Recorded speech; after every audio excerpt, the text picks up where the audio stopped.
Voilà. Donc c'est une petite méditation qui vous amène, qui vous introduira, à chaque fois j'essaye de les adapter à ce qu'on va voir. Donc là, ça vous introduira peut-être au zen, c'est là qu'on parle de ce point de non-pensée, d'où surgissent les pensées et où elles retournent.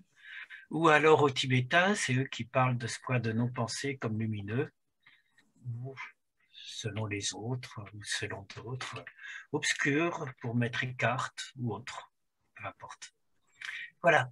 Donc, on va pouvoir, le programme de cette semaine, c'est la suite du Mahayana. Donc, on va vraiment voir tous les grands mouvements. Bon, on va les survoler, hein, mais mon idée, c'est toujours de vous donner des balises et que si vous voulez ensuite approfondir, vous pourrez toujours approfondir en voyant les balises et toujours avec un éclairage historique que j'aime bien avant et philosophique, bien entendu. Donc vous allez voir qu'on va voir autant le bouddhisme chinois Chan que le bouddhisme japonais Zen, que le Dzogchen tibétain, et puis les formes modernes du bouddhisme. Alors si c'est trop lourd à un moment donné, vous n'hésitez pas à me le dire et puis on fait une petite pause.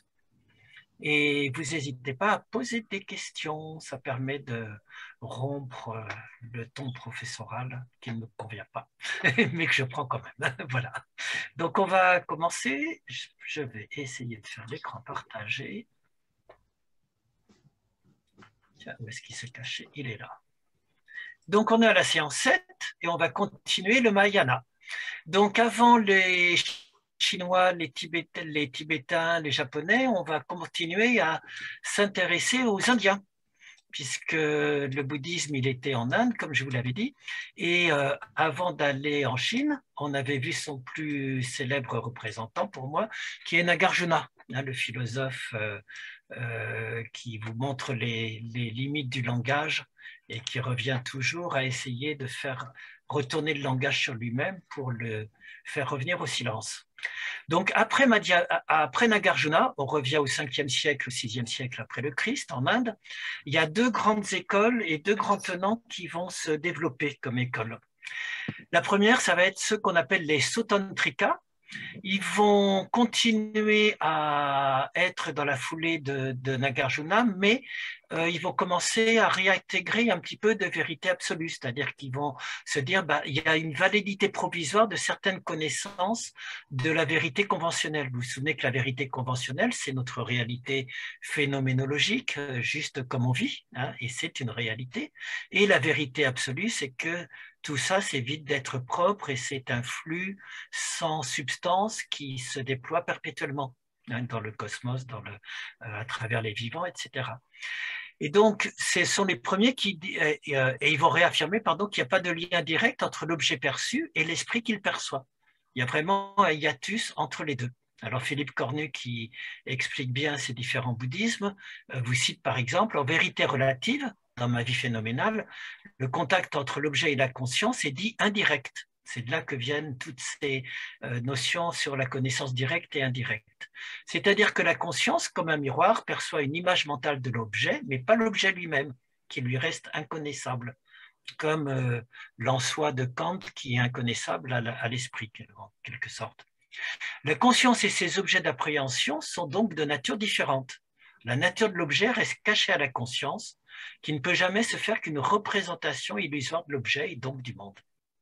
Donc dans le Sautantrika, on fait vraiment une coupure entre cet objet dont on ne saura rien, comme l'en-soi conscient, hein, et le fait, et toutes les représentations qui sont forcément illusoires qu'on va se faire de cet objet.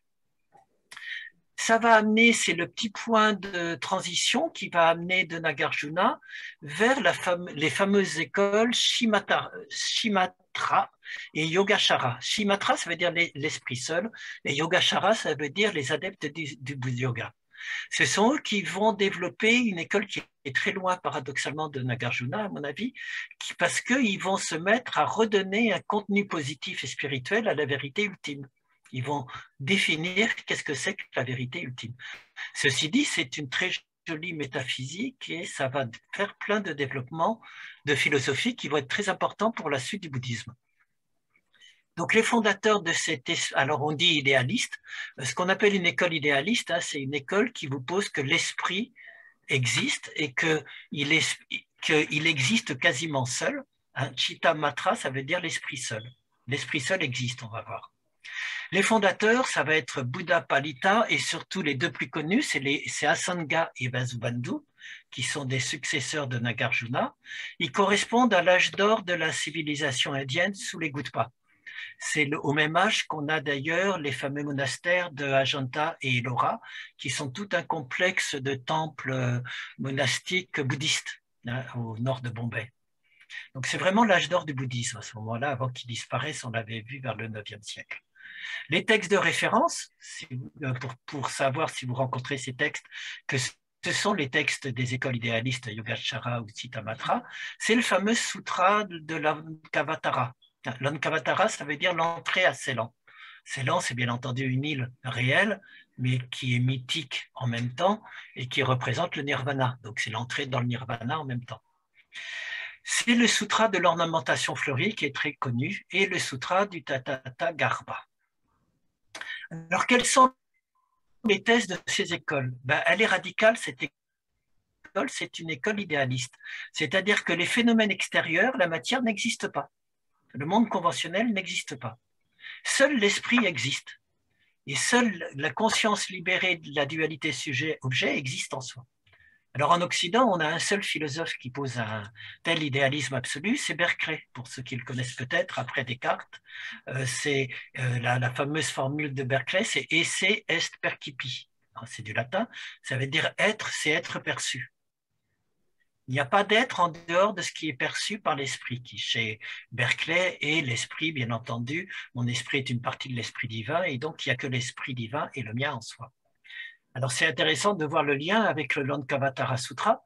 Le monde extérieur n'existe pas et c'est l'esprit qui voit la multiplicité des objets. Corps, expérience des sens, lieu de séjour, tout cela, je l'appelle esprit. Donc, ce qu'il faut comprendre, parce que très souvent on explique à des élèves des thèses Yogacara qui restent peu compréhensibles tant qu'on ne sait pas qu'elles se fondent sur cet idéalisme absolu. L'idéalisme absolu, c'est seul l'esprit existe. Tout le reste, ce sont des illusions de nos sens et des reflets que l'esprit projette et qu'on prend pour un objet. Ça, c'est la thèse fondamentale métaphysique.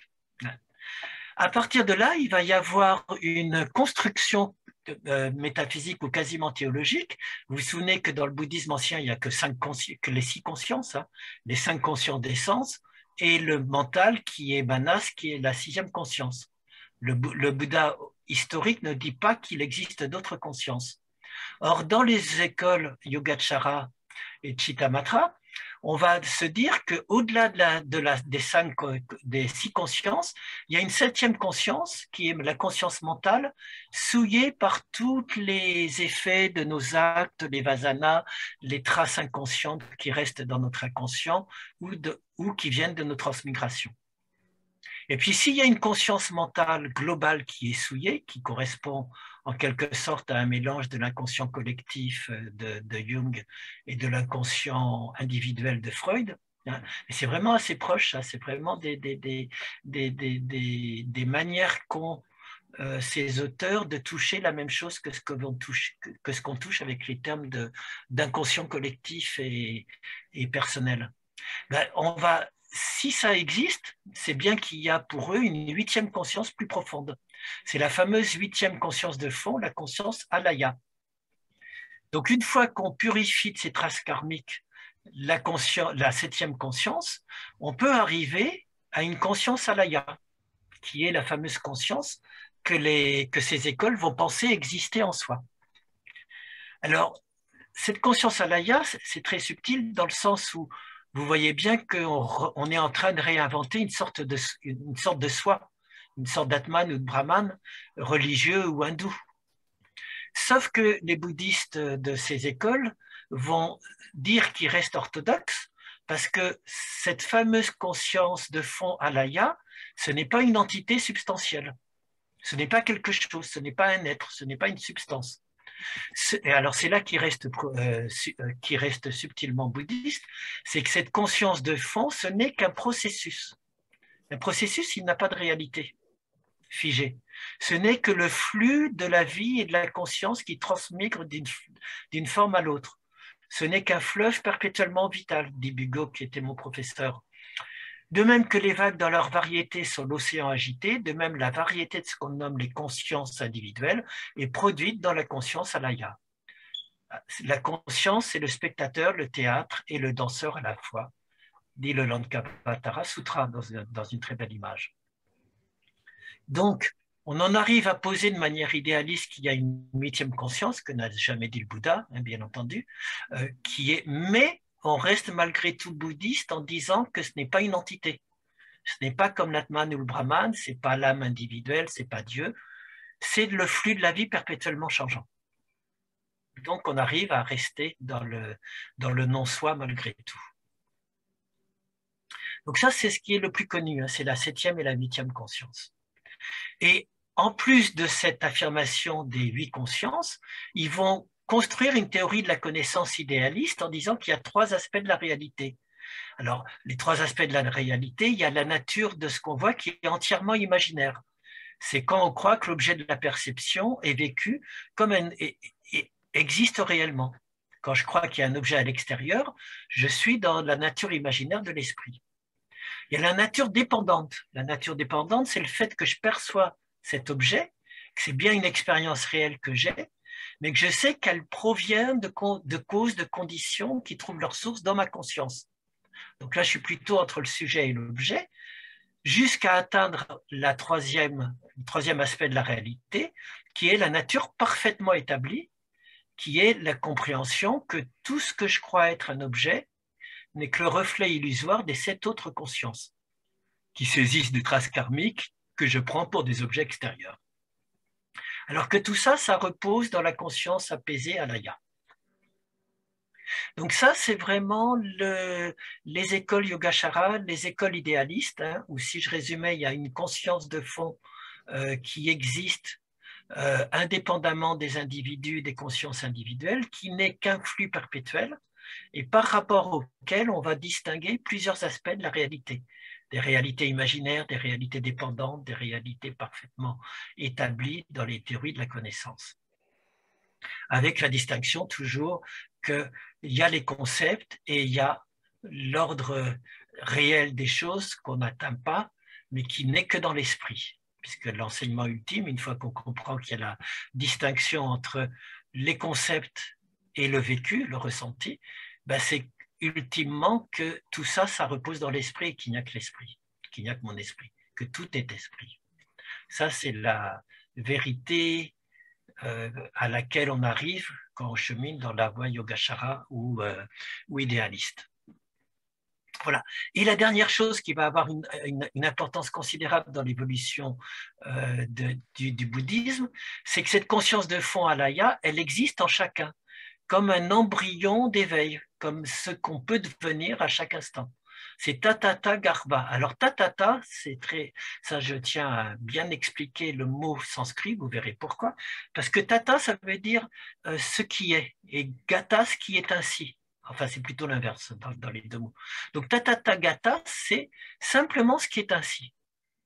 Ça a été traduit de manière philosophique mais peu compréhensible par l'inséité. Juste l'état de ce qui est ainsi. Ça a été traduit pour faire plus bouddhiste par bouddhéité. C'est l'état fondamental qu'on peut atteindre quand on est Bouddha. Et Tathagata Garbha, Garbha c'est l'embryon, c'est la matrice, c'est la semence. Donc, ça veut dire qu'en chacun de nous, on va poser qu'il existe un embryon de ce qui est ainsi. Alors, si je reste vraiment sur l'étymologie, ça ne dit que ça. Hein, c'est l'embryon de ce qui est ainsi, du nirvana, de la réalité, du samsara. Juste l'embryon de ce qui est. Alors après, petit à petit, le mot s'est mis à définir aussi. Ce qui est ainsi, c'est devenu celui qui est ainsi. Celui qui est ainsi, c'est bien entendu Bouddha. Donc c'est devenu un synonyme de Bouddha ou de bouddhéité. Et puis, ça a fait la traduction qu'on ne trouve nulle part dans le sanskrit ni dans le pali, mais qui traîne dans tous les livres occidentaux français, nature de Bouddha, qui n'est absolument pas un terme réellement dit dans le sanskrit ou dans le pali. Mais vous entendez partout parler de la nature de Bouddha qui est en chacun de nous. La nature de Bouddha, ce n'est pas une nature qui serait présente comme une nature humaine de Hume ou une âme individuelle. Hein. C'est simplement le fait que potentiellement, on peut tous revenir au fait d'être ainsi, d'être juste comme c'est en ce moment. Voilà. Donc ça, alors, dans la majorité des traductions, vous aurez la nature de Bouddha qui est présente en chacun. Et ça, c'est la grande croyance du Mahayana qui va sortir des écoles Yogacara, etc. C'est présent en chacun et c'est ça qu'on retrouvera chez les Tibétains qu'ils appelleront Rigpa. C'est l'état originel débarrassé de ses souillures. Dans le zen, on appellera ça la nature de Bouddha dans les traductions. C'est la nature à laquelle j'essaye de me reconnecter quand je m'assois, simplement. Il n'y a rien à faire, il y a juste à redécouvrir ce qui est déjà là. Il suffit juste d'être présent à ce qui est en nous et on retrouve cet état fondamental. Donc en chacun, il y a un embryon d'éveil. Et ça se voit dans le fait que tous les êtres sont supposés vouloir le bonheur, vouloir éviter la souffrance. Voilà. Donc on voit que cette école Yogacara et Chittamatra, elle va avoir beaucoup d'influence. Hein.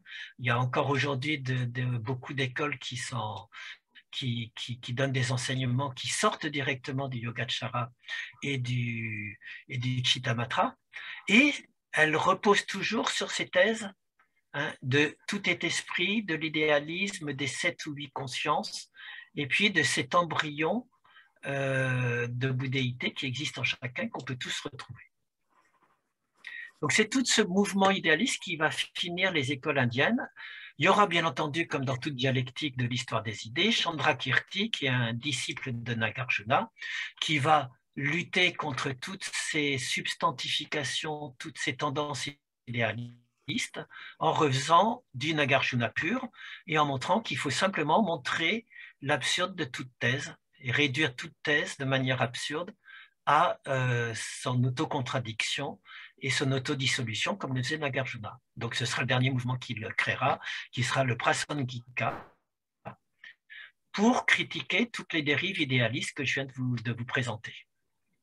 Donc de Nagarjuna, si je résume, on a toutes les écoles Yogacara et Chittamatra qui vont verser dans un idéalisme métaphysique, cette croyance qu'il existe une nature au fond de chacun de nous, hein, identique, etc. Et une ultime retour à la dissolution de Nagarjuna, qui est simplement d'arrêter toute thèse sans faire de nouvelles affirmations métaphysiques. Vous voyez à peu près pour le bouddhisme indien? Et ça, on a encore... Dur, hein. Comment? Oui, c'est dur. Oh, ben, ce qui n'est pas dur, c'est simple, c'est de regarder le monde derrière toi. Tu regardes le monde autour de toi et tu te dis qu'en fait, il n'existe pas, c'est juste une construction de ton esprit. Ben voilà, là c'est plus facile en fait. Voilà, hein. tu vois. Là, j'ai perdu dès le début. Hein. Voilà. Et puis après, on essaye de déployer tout ça dans ses croyances. Et puis le fait qu'il existe un état naturellement en soi qui serait l'état de Bouddha. Ça va à peu près comme ça. Et donc, c'est quand même des écoles très sophistiquées hein, qui se sont faites en Inde à partir de Nagarjuna. Alors maintenant, je vais m'intéresser à, c'est quoi ça ouais, ça, je vous l'ai montré. À comment on va quitter l'Inde, puisqu'on a vu que le bouddhisme disparaît de l'Inde. Et qu'est-ce qui se passe quand le bouddhisme disparaît de l'Inde? Ça, vous pourrez le regarder à tête reposée. Hein, c'est une jolie carte, j'ai trouvé, qui vous montre toute la diffusion du bouddhisme. Il sort de l'Inde et il va se répandre dans toute l'Asie du Sud-Est, jusqu'à aujourd'hui, les États-Unis que j'ai pas mis, la France, etc. Donc, comment ça se fait? Ça se fait en plusieurs phases. Le premier développement du bouddhisme dans l'Inde, c'est au deuxième, troisième siècle avant ça commence, pardon, au troisième siècle, deuxième siècle avant le Christ, et ça va continuer jusqu'au 5e siècle. C'est tout le bouddhisme qui va s'exporter à Ceylan, Sri Lanka, puis qui va s'exporter le petit véhicule hein, en jaune, qui va s'exporter dans l'Indonésie et à Bali, etc. Donc tout ça, c'est la première influence du bouddhisme et c'est le petit véhicule, entre guillemets. Le deuxième grand mouvement qu'on va voir maintenant, après je reviendrai à la carte, c'est que le bouddhisme, quand il disparaît d'Inde, au 9e siècle, comme on l'a vu à peu près, il va se répandre, fort heureusement pour lui et pour nous, en Chine. Il va se répandre en Chine, c'est cette flèche-là. Hein. Ça va commencer à partir du 2e siècle avant le Christ de se répandre en Chine. Je vais vous montrer comment, par l'Iran, par l'Ouzbékistan, le Turkménistan. Je peux vous le dire tout de suite, c'est par la route de la soie qui se répand. C'est-à-dire, ce sont les commerçants chinois qui, dans la route de la soie qui relie la Perse à la Chine, vont amener en même temps leurs croyances et amènent le bouddhisme. Jusqu'à Dunhuang en Chine, qui est le grand centre où va se développer le bouddhisme. Et puis après, on verra comment il se développe encore et Xi'an que j'oublie. Voilà. Donc ça, c'est ce que je vais vous commenter maintenant, comment le bouddhisme sort de Chine, va se répandre en Chine, sort d'Inde, aller en Chine et se développer dans ce qu'on appelle le bouddhisme Chan. Alors Chan, c'est un mot qui veut dire simplement méditation. C'est pas plus compliqué. Méditer. Chan, c'est méditer. Alors, pour comprendre comment le bouddhisme va se répandre en Chine, il faut voir que, donc il arrive par une double influence. Il arrive d'Iran par les commerçants et par les moines de la route de la soie, et de Ceylan par la voie maritime. On avait vu que Ceylan, c'est l'endroit où les textes sont traduits et où le bouddhisme s'était expatrié au début, dans les textes en pali.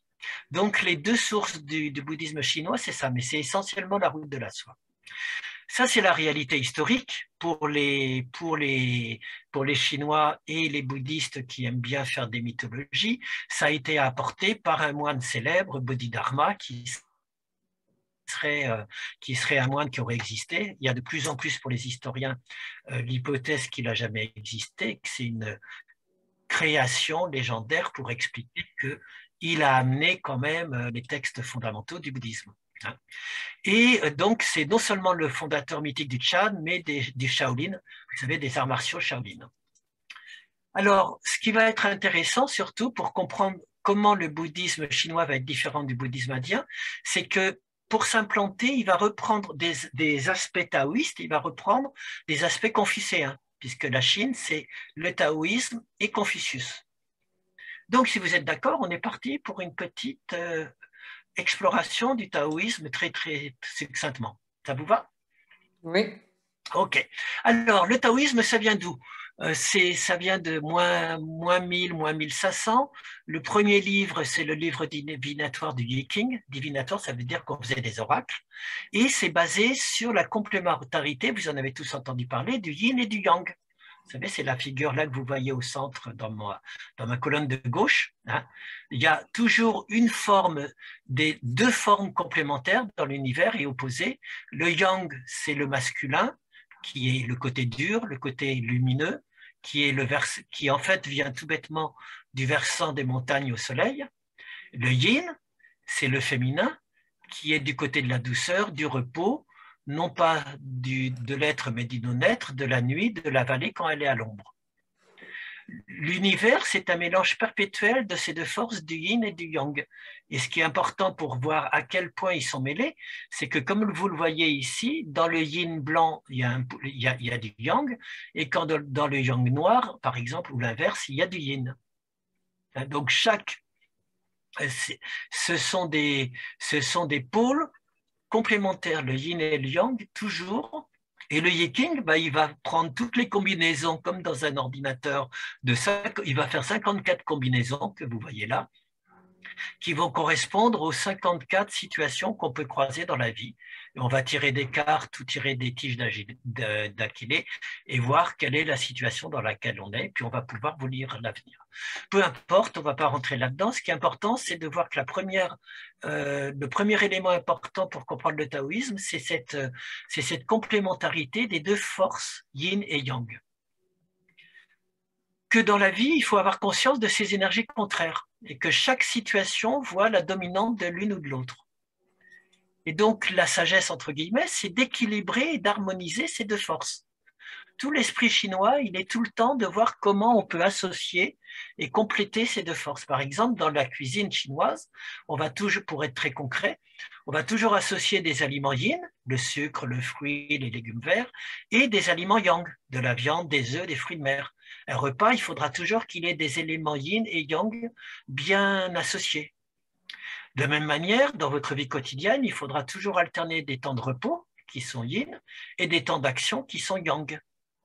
Donc tout repose sur cette alternance de yin et de yang dans sa vie quotidienne, dans la cuisine, etc. Ça, c'est la première chose, c'est comprendre cette complémentarité yin et yang. À partir de cette complémentarité yin et yang, il y a Lao Tzu qui va écrire le fameux ouvrage Le Tao Te Ching, dont vous avez peut-être entendu parler, en moins 500. Moins 500, c'est toujours cette époque où arrive le Bouddha, où sont les présocratiques, etc. Et en Chine, c'est Lao Tzu qui va ajouter un principe qui est le principe premier, le Tao.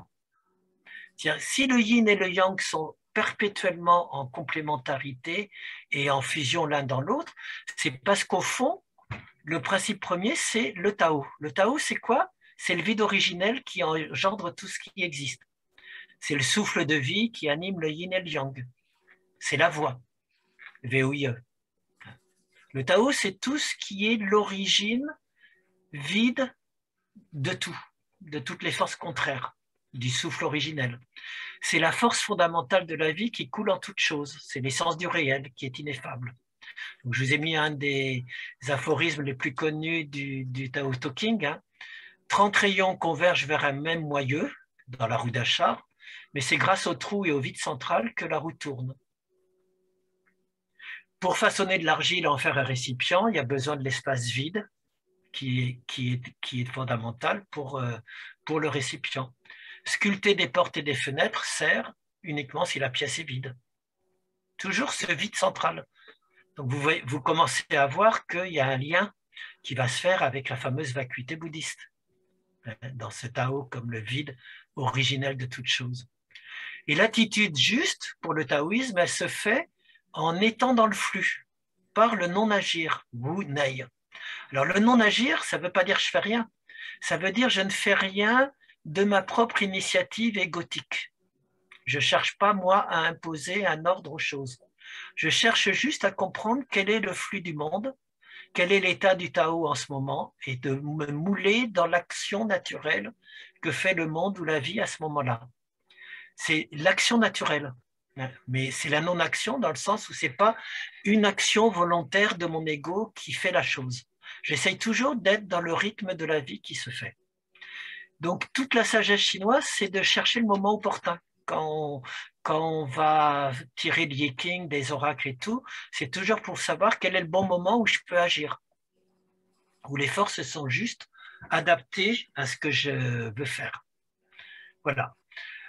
Toujours dans les personnages taoïstes intéressants, il y a bien entendu Lao Tzu, qui est le fondateur avec le Tao Te Ching, et puis un philosophe que j'aime beaucoup, Chuang Tzu, qui est un philosophe libertaire ou anarchiste avant la date, puisque dès le 5e siècle avant le Christ, il vous dit que la vie, la sagesse, c'est juste d'épouser le flux.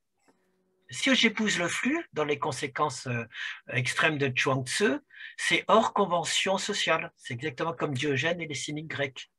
Il n'y a pas besoin de répondre aux conventions sociales. Il n'y a surtout pas besoin d'écouter le langage, les concepts, l'intellect. Il faut juste revenir à son instinct et au naturel. Donc ça va être un penseur assez iconoclaste dont on va retrouver des influences dans le Chan. Qu'est-ce que le Chan que je vais vous présenter après va reprendre au taoïsme? Vous voyez que la vacuité, elle est quasiment sous-jacente déjà dans le taoïsme, puisque le vide du Tao, il va être associé à la vacuité de Nagarjuna et du Mahayana, bien entendu. De la même manière, c'est ineffable. La voix qui peut être exprimée par la parole n'est pas la voix. C'est un autre aphorisme célèbre du Tao Te Ching. Ça pourrait être signé par Nagarjuna. Tout ce qui est dit par le langage n'est pas ce que ça dit. La non-action sans but de la méditation, c'est exactement aussi quelque chose, la non-action qu'on va retrouver dans le bouddhisme Chan. Donc ça, c'est juste pour vous dire un tout petit peu sur le taoïsme et comment ce taoïsme va imprégner d'un esprit chinois le bouddhisme chinois. Des questions par rapport à ça? Oui, je crois qu'il y a quelqu'un, non? Claire? Non, je ne sais pas si c'est... Voilà, oui, si. Vas-y. Je mets mon micro. Oui, là, sur le transparent, je vois euh, la dernière ligne, la non-action sans but de la méditation, à l'opposé dans les koans. Dans les koans. Qu'est-ce Oui, que alors c'est? à l'opposé de la Qu'est-ce que non-action c'est sans but. les koans? Oui, je comprends Alors, pas la phrase. oui, bah, c'est normal que tu ne l'aies pas comprise, j'ai oublié de la supprimer, mais tu... Bon, mais je t'as vais... voulu nous noyer? Non, non, non, c'est parce qu'après, je me suis dit que... mais je vais vous en parler juste après, mais je peux Ah vous dire, bon. les koans, ce sont des formules paradoxales du bouddhisme Chan. Hein. Mhm. Le plus célèbre koan, c'est que je t'invite à méditer pour ce soir avant de dormir, c'est quelle était la forme de ton visage avant de naître. Mhm. Bon.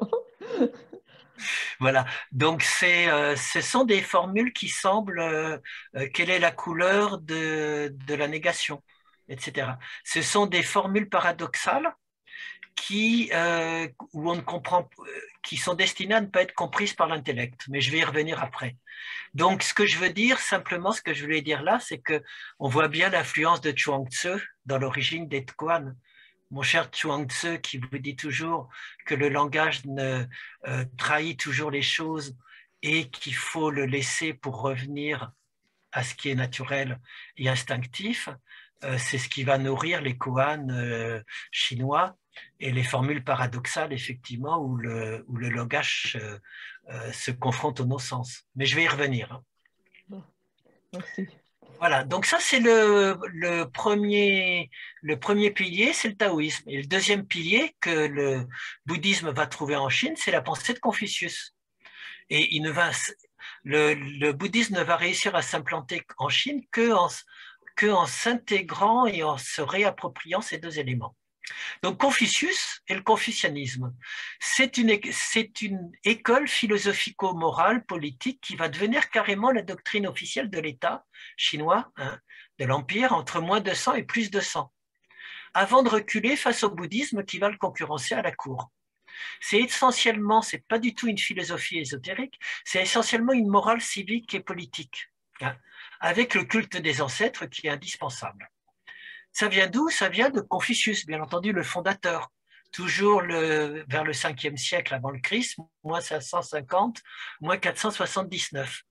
Pour la petite histoire, on raconte, c'est probablement une légende, on n'en sait rien, mais elle est jolie, et on raconte qu'il aurait rencontré Lao Tzu, le fondateur du taoïsme, et qu'il l'aurait rencontré parce que vu que Confucius fait beaucoup d'ouvrages et de sentences sur les rituels, le respect des rituels, eh bien le rituel du deuil, ça l'intéressait de savoir ce que Lao Tzu pouvait raconter sur le rituel du deuil. Et la réponse de Lao Tzu que je vais vous donner qui a laissé Confucius incapable de parler, dit-on, pendant plusieurs mois, selon les traditions, entre 2 et 6 mois. Il a arrêté de parler, donc c'est pas mal comme d'arriver à faire taire Confucius. Donc la réponse de Lao Tzu, elle était tout bête, toute simple. Selon les traditions, répond-il, les gens fortunés donnent des présents à leurs hôtes et les gens pauvres donnent des mots. Il recevait bien entendu Confucius. N'étant pas aisé, je puis néanmoins vous donner des mots. Un homme intelligent, grand observateur, se trouvera toujours en danger de mort, car il se plaît à parler des autres. Par son vaste savoir et ce solide jugement, il en vient à découvrir ce que les autres ont de plus méprisable. Être fils comme être un simple sujet dépossède du soi. Donc, vous pourrez le méditer, ça aussi. En fait, il lui dit qu'à sa question, il n'y a pas de réponse parce qu'il va risquer gros si vraiment il veut chercher à comprendre l'âme du prince, etc. Et que la meilleure action, c'est de se déposséder de son soi, bien entendu. Bon, ça c'est pour la petite histoire, hein. Mais c'est la même époque, Confucius, Lao Tzu. Son enseignement à Confucius, il part du fait d'un constat tout bête, c'est qu'on ne peut pas vivre avec les animaux sauvages. Ben, si on ne peut pas vivre avec les animaux sauvages, par contre, on peut peut-être vivre et cohabiter entre humains, à condition de faire des efforts et de viser l'harmonie. Ça, c'est le fameux concept chinois d'harmonie. Et chacun peut viser l'harmonie et est égal à ce niveau-là. Il y a un genre d'égalitarisme assez étonnant chez Confucius où tout le monde est à égalité à ce niveau-là de sagesse, de pouvoir viser à l'harmonie. D'où les fameux examens impériaux qui seront ouverts à tout le monde, hein, et où même un fils de paysan pouvait aller faire l'examen, puisqu'il avait le même droit, de droit à pouvoir être moral et tout. Donc c'est vraiment cette croyance qu'on peut construire l'harmonie. L'harmonie, c'est vraiment le concept fondamental de Confucius et de la sagesse chinoise. Aujourd'hui, il est détourné totalement dans une perspective dans la Chine moderne. Si vous allez enfin moi je suis allé un petit peu plus d'un mois en Chine. Partout où on vous parle d'harmonie, ça veut dire obéissez et répondez à l'ordre politique de la dictature. Sinon, vous n'êtes pas dans l'harmonie. Un piéton qui traverse les clous va avoir tout de suite son visage qui s'affiche sur tous les écrans de la ville avec son nom pour montrer qu'il n'est pas civique. Il est en train de briser l'harmonie. Donc ça, c'est les dérives de l'harmonie chinoise dans le monde moderne. Mais à la base, c'est le yin et le yang. C'est de trouver comment les choses doivent s'interpénétrer, se copénétrer réciproquement.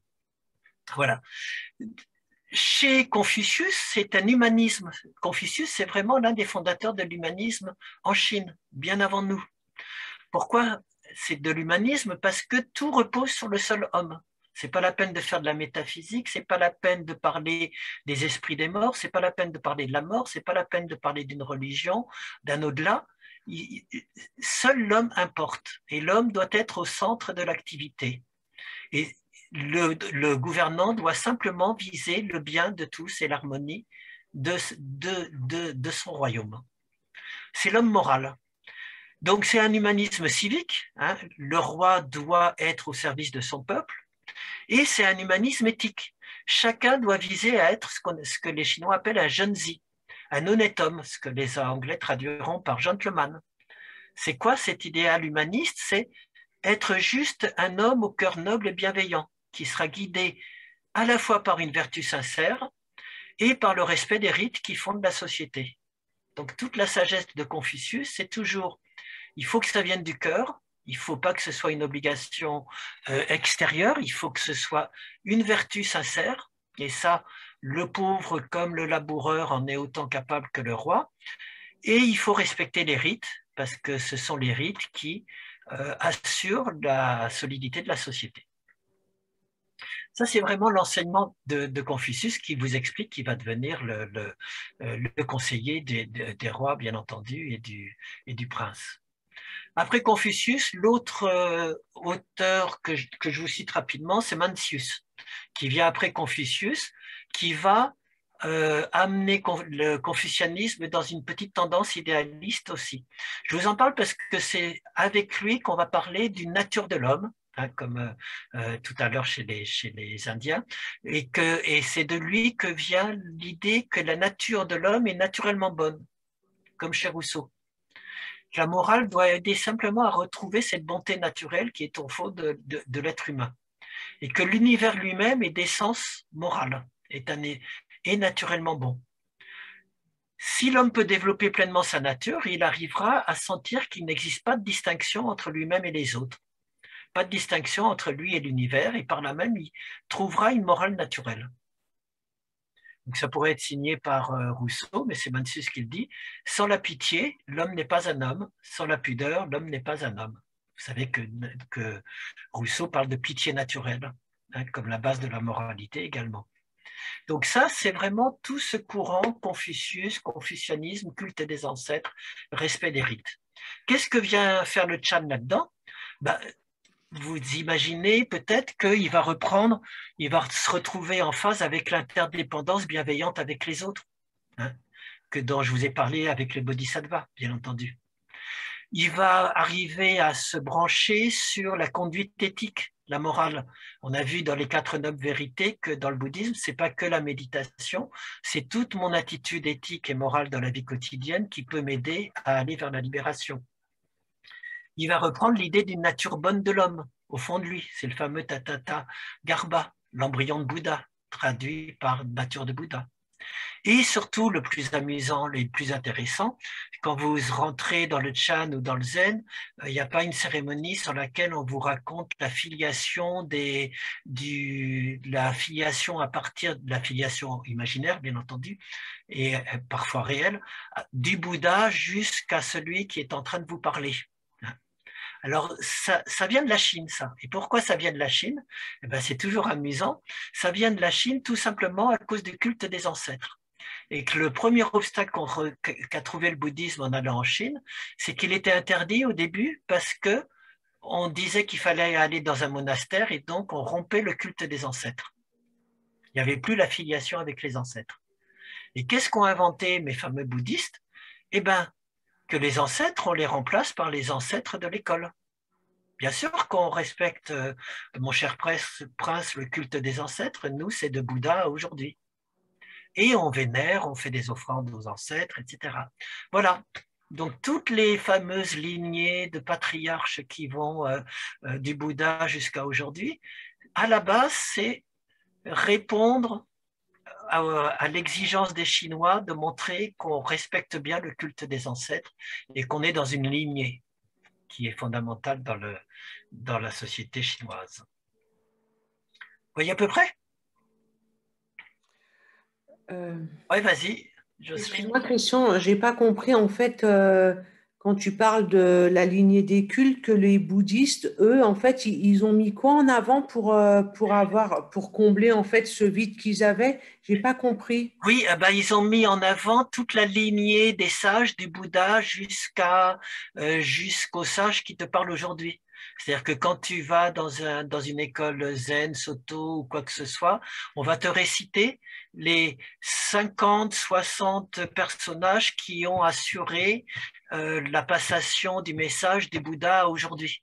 D'accord, ok. Et si tu vas dans une autre secte, enfin dans un autre mouvement, la liste elle aura changé, bien entendu, puisque c'est pas la même. Donc chacun a sa liste différente, mais le principal c'est de montrer que tu respectes la lignée des ancêtres. Et donc l'empereur à partir de là a laissé les bouddhistes pouvoir faire, puisqu'ils ne remettaient pas en cause. Au début ils étaient interdits parce qu'ils remettaient en cause le culte des ancêtres, en disant aux gens de quitter le monde pour devenir moine. Mais non, il serait intégré dans une autre lignée d'ancêtres encore plus prestigieux. Tu vois? D'accord, d'accord. Voilà. En fait, ça vient de là, hein, quand on récite tous les ancêtres d'une lignée, d'une exigence politique chinoise à la base.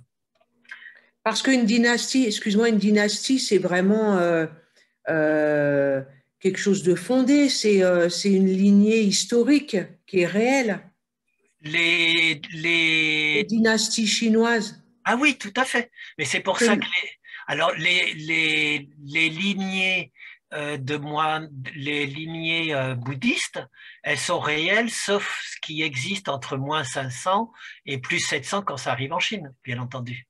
Oui, c'est ça. Et puis s'ils ont des trous dans l'histoire, ils vont inventer un sage entre les deux, quoi, pour faire le maillon faible.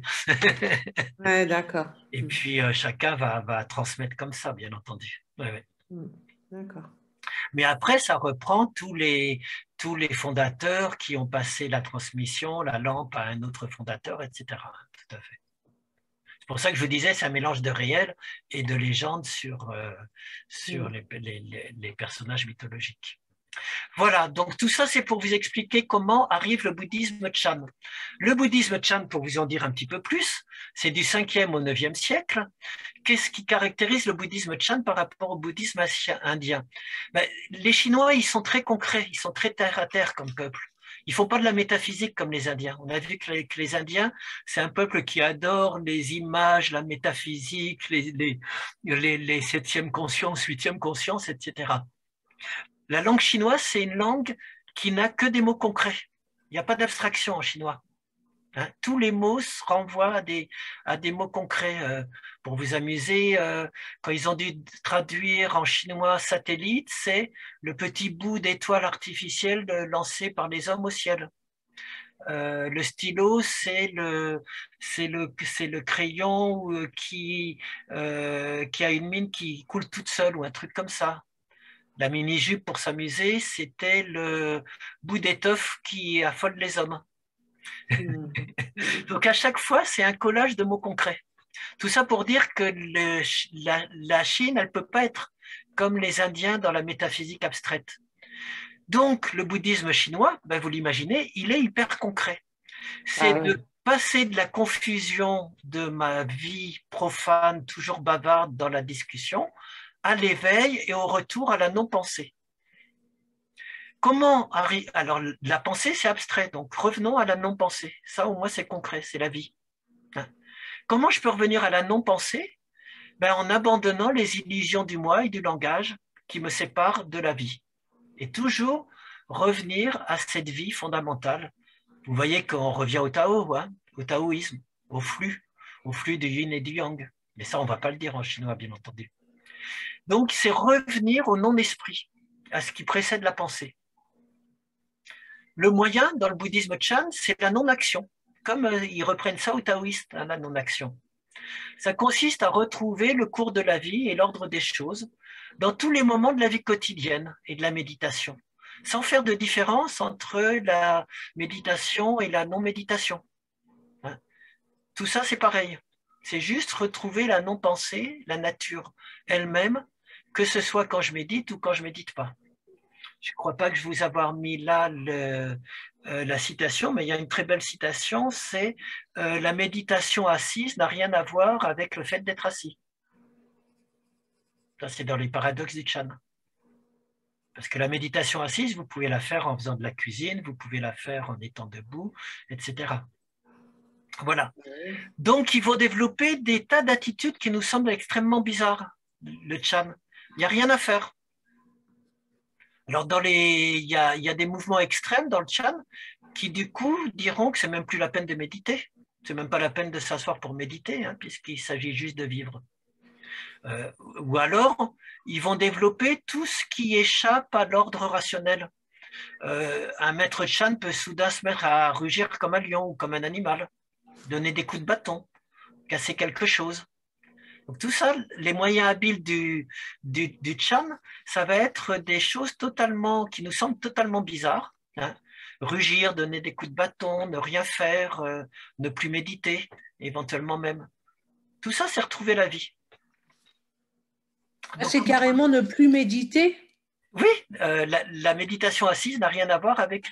Alors ce sont une tendance extrême que je vous dis, qui est devenue d'ailleurs dont les autres se moquaient parce qu'à force de plus méditer, ben, c'était simplement des gens de la riche société chinoise qui étaient dans un monastère et qui profitaient de toute la vie avec tous ses plaisirs. Et donc, ils étaient des Bouddhas vivants puisqu'ils ils étaient juste dans le flux des choses. Bon, mais ça, c'est dans les cas extrêmes, bien entendu, qui dépassent. Ce qui est intéressant, c'est de voir qu'on va développer des moyens habiles pour déconnecter le moi. Hein, effectivement, qui sont de faire des exclamations, de se lever fortement, de casser quelque chose, de donner un coup de bâton, enfin tout ce qui va permettre d'échapper à l'illusion du moi. Alors après, la grande différence des écoles Chan, c'est que on cherche l'illumination, bien entendu. Cette illumination, dans le Nord, elle se fait de manière gradualiste, c'est-à-dire je vais avoir des étapes quand même. Je vais passer par l'étude des textes, par de la méditation, etc. Et petit à petit, je vais atteindre l'illumination. Alors que dans les écoles du Sud, on va être beaucoup plus iconoclaste. L'illumination, elle se fait tout de suite, ici et maintenant, en dehors de tout concept, de toute dualité, de tout exercice. Il suffit de prendre conscience de la vacuité de toute chose et de cet embryon de Bouddha qu'on a tous en soi. Donc, il n'y a rien à faire, encore une fois. Il y a juste à être dans l'éveil subit. Et c'est de là que viennent tous les autres moyens habiles qui peuvent être très étonnants dans le Chan, hein, qui sont si un disciple pose une question basique, par exemple sur l'ignorance, comment sortir de l'ignorance, ben le moine va lui répondre par une citation savante d'un grand sage. S'il lui pose une question sur un grand sage, il va lui répondre par une image sur le simple d'esprit qui est sur la route, par exemple. Si on l'interroge sur l'illumination qui est lumineuse, il va lui répondre un truc du genre il ne fait pas encore nuit. Pourquoi, à votre avis, ça? Vous avez déjà les éléments de réponse dans ce que je vous ai dit avant. Pour pas avoir, en fait, comme les catholiques, à un moment donné, pour pas avoir le savoir, non? Oui, pour pas avoir le savoir, oui, oui, tout à fait, hein, c'est toujours. Mais en plus, là, comme vous avez peut-être vu dans les quelques exemples que je vous ai donnés, il répond toujours par l'opposé. Ben, c'est le yin et le yang, hein, ça revient au taoïsme du yin et du yang. Hein. Mon interlocuteur me pose une question, il est dans une thèse. Je ne vais pas lui dire qu'il a tort, je vais juste lui présenter la thèse inverse qui n'a rien à voir. On parle du jour, je parle de la nuit. On parle du sage, je parle de l'ignorant, etc. Et ça fait plein de dialogues. Si on n'a pas la clé, qu'il s'agit de montrer l'opposé, on ne comprend pas pourquoi ça semble totalement bizarroïde, quoi. Voilà. Donc ça, c'est pour vous montrer le côté très étrange de cette pensée de Chan, que j'aime bien. Alors, je vous ai mis juste une ou deux citations. Hein. Le Shinjin Mei, c'est le troisième patriarche, des exemples de ce qu'il vous cite pour méditer. Ne rien vouloir obtenir ou rejeter. Ne cherchez pas le dualisme. Dès que vous dites juste ou faux, c'est la confusion. Ne discriminez pas les aspects de tout élément. Revenez naturellement à la source. La grande voie est généreuse. Et puis un autre que j'aime bien à Huineng, c'est le traité de l'éveil ou de l'estrade. La transmission de la méthode, la transmission de la méthode, c'est toujours faite dans le silence. La méthode, c'est le sans penser, avoir des pensées sans que jamais elles ne se fixent.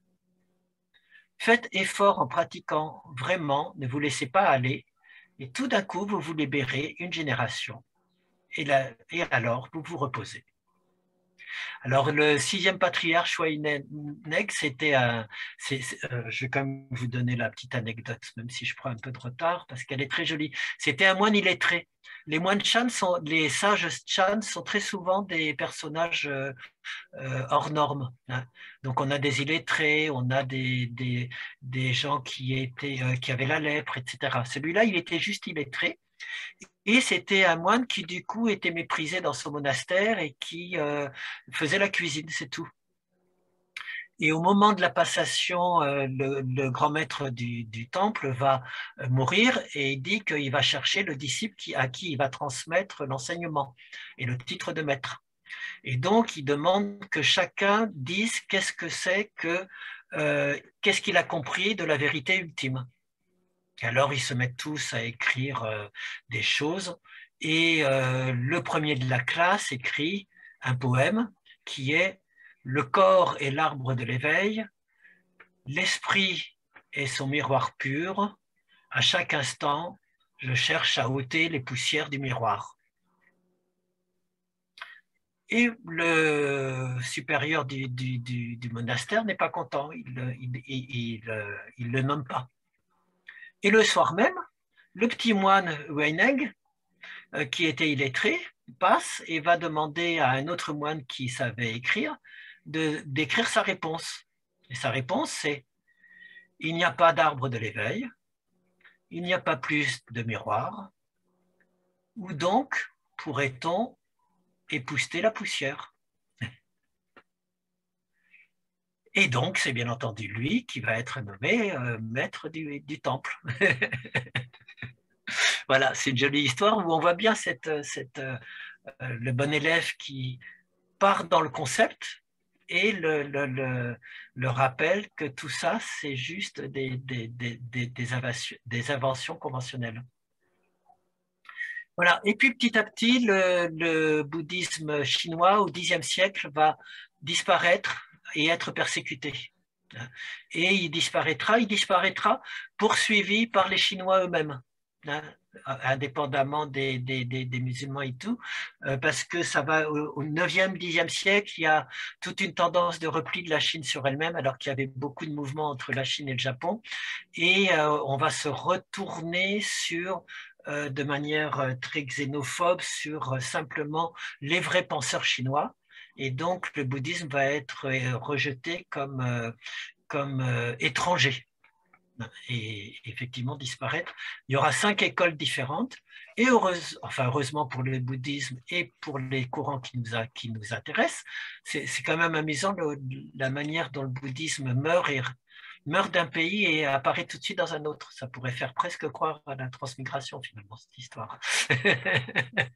À la réincarnation dans un autre pays. Bref, il disparaît au 10e et il va apparaître et il va se continuer au Japon avec le zen. Il faut savoir que le mot zen, c'est la traduction en japonais du mot chan. C'est exactement la même chose. Ça veut dire méditer, méditation. Et c'est simplement la traduction en japonais. Donc, il y avait heureusement, à partir du 7e siècle, beaucoup d'échanges maritimes entre la Chine et le Japon. Donc, l'origine historique du zen, c'est un personnage Zigi qui, dès le 6e siècle, fonde une école qui s'appellera donc le Tendai au Japon, qui est basée sur la méditation assise. Zen, za, ça veut dire assis, et zen, ça veut dire méditer. Donc, zazen, ça veut dire juste méditation assise. Et donc, ça vient du 6e siècle de Chine, où pour la première fois, ce personnage invente une méthode qui sera reprise par le zazen. Ensuite, ça arrive au 9e siècle sous la forme du Tendai, donc au Japon, grâce aux marchands chinois. Le Tendai va se développer en Chine jusqu'au 10e siècle, avec 2 écoles paradoxales qui vont donner les 2 écoles du zen japonais. Après, je vous dirai ce que c'est que le zen, hein. Mais là, c'est toujours pour le côté historique. Alors, les koans, je vous ai dit ce que c'est que les koans, ce sont toutes ces formules paradoxales, hein. Où se trouve comment atteindre le nirvana, va laver ton bol. Qu'est-ce que la sagesse, un fou qui marche sur la route, etc. C'est toujours quel est votre visage, quel était votre visage avant de naître. Le but d'un koan, c'est une énigme que l'esprit ne peut pas régler, que mon esprit analytique, que mon intellect pur, simple, ne peut pas trouver de solution. Par contre, la solution, elle existe uniquement par l'intuition. À un moment donné, je réalise brusquement l'union des opposés, je comprends, ce qui fait souvent rire d'ailleurs, et j'ai mon illumination d'un seul coup. Donc l'usage des koans, c'est inventé par les Chinois, hein, et quand ça passe au Japon, au XIIe siècle, ça va devenir une école qui est la fameuse école Rinzai, hein, qui est le Zen Rinzai, qui se sert des koans et qui va intégrer aussi des prières. Voilà. Alors pourquoi? Oui, parce que quand ça passe au Japon, on va réintégrer du bouddhisme populaire, des prières ou des récitations de sutras dans le Soto, pour une raison toute simple, c'est que jusqu'au XIIe siècle, c'était l'empereur qui assurait l'entretien des monastères, comme l'État aujourd'hui, et qu'au XIe siècle, il y a une crise, les empereurs n'ont plus assez de subsides et leur pouvoir est de plus en plus remis en cause. Et donc l'entretien des monastères n'est plus fait que par des grandes campagnes massives de dons du peuple. Et donc, si c'est le peuple qui donne de l'argent, ben, il faut bien lui parler de manière un peu moins abstraite que les maîtres chinois parlaient. Donc, les Rinzai, ils vont réintroduire les prières, les fameuses terres pures, un culte populaire qui va doubler le zen, et ceux qui vont être le zen soto dont je vais vous parler tout de suite, ils vont réintégrer les sutras qu'on peut chanter, qui se chantent encore dans les cérémonies et tout, pour montrer qu'on peut aussi prier, réciter des textes et que ça peut amener le salut. Donc soit je fais appel à des koans, hein, et c'est le zen Rinzai, soit je reviens simplement à la pratique silencieuse. Il y a des Chinois, dont Shogaku, qui est le maître qui ramène à la pratique silencieuse, juste revenir à la pratique assise. Et quand ça passe au Japon, c'est le Zen Soto, qui est fondé par Dogen, qui est le fondateur du Zen Soto, en réaction contre le fait que les autres récitaient trop de sutras, chantaient trop le culte d'Amidba, etc. Et donc, juste retour au pur shikantaza. Shikantaza, ça veut dire juste s'asseoir. Juste retrouver l'état de bouddhéité dans la vie quotidienne, sans chercher l'extase. sans chercher d'état supérieur. Deshimaru qui amènera le zen en Occident est de cette école Zen Soto. Donc, ce qu'il faut retenir simplement, s'il y en a qui s'occupent, qui s'intéressent au zen, c'est que soit vous faites du zen rinzai avec des koans, des réflexions sur des paradoxes, et puis des formules, des mantras qu'on récite, soit vous revenez à la pureté, entre guillemets, du zen originel, juste s'asseoir en silence. Alors tout ça, c'est le côté historique, hein, pour vous donner des balises. Sur l'origine mythique du zen, que j'aime bien, c'est intéressant parce que tout l'esprit du zen s'y trouve. Le zen dit en fait qu'il revient à l'origine d'un événement du Bouddha. Bouddha, à la fin de sa vie, avant de commencer un enseignement, il était devant des milliers de personnes, paraît-il, hein, ça peut être une légende aussi, et ils ont eu la surprise, l'auditoire a eu la surprise de voir que plutôt que de parler, il ne parlait pas. Donc un grand silence. Et en fait, il a pris une fleur dans sa main et il l'a montrée au ciel. Il a ouvert juste sa main avec une fleur dans la main. Et puis c'est tout. Après, il est reparti. Et il souriait et seul Kasyapa, qui est un de ses fidèles disciples, a souri. Et il a donc compris le message du Bouddha. Et donc, Bouddha aurait dit à ce moment-là, je possède l'œil du trésor du vrai Dharma, l'ineffable et subtile vue du nirvana qui ouvre la porte de la vision du sans forme. Il ne dépend ni des écrits ni des mots, il se transmet en dehors de toute doctrine. Ce trésor, je le transmets à Kasyapa. Donc ce trésor, c'est le silence. C'est que tout se fait en dehors des mots. C'est le premier koan. Hein. Le Bouddha, il a simplement montré une fleur ouverte dans sa main. Et le zen, il vient simplement de ça. Revenons à cette simplicité d'une fleur qui s'ouvre, de la vie qui est comme elle est. C'est pour ça que le zen, c'est simplement s'asseoir en silence. Donc la seule chose à faire, c'est de cultiver le silence ici et maintenant. Il n'y a pas besoin de quitter le monde, il n'y a pas besoin de devenir un moine qui fait plein de choses. La vérité et l'illumination sont dans ce monde-ci, dans cette vie, en ce moment même, devant Skype. C'est bizarre, mais c'est comme ça. Et c'est pareil avec les émotions. Il n'y a pas besoin de lutter contre les émotions, comme le faisaient les bouddhistes de l'ancien véhicule en se dégoûtant, en regardant des cadavres pourrir. Il n'y a pas besoin, comme on le verra avec les Tibétains, de chercher comment on peut transmuter les émotions ou comme dans la pensée positive, de transformer le négatif en positif. Il y a juste à les laisser être, puisque de toute façon, elles sont vides d'être propres et elles vont s'autodissoudre d'elles-mêmes.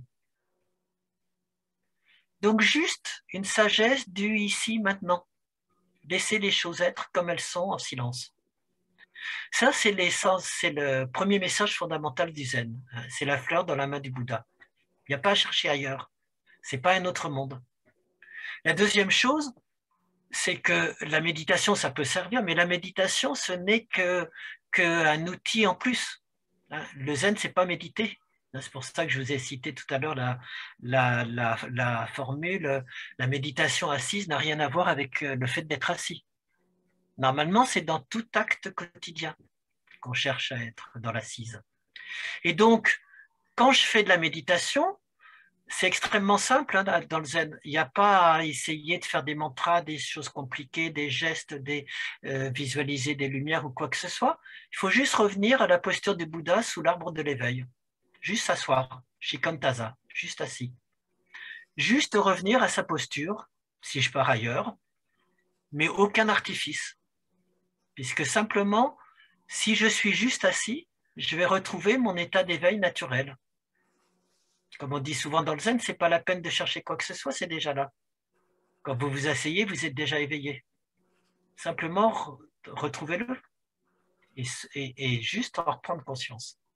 Voilà, donc ça c'est la deuxième chose. Première chose, c'est ici, maintenant, il n'y a pas de différence, ce n'est pas un autre monde. La deuxième, c'est de revenir à la posture, sans arrêt, pas sur du travail du souffle, du ceci, du cela, etc. Juste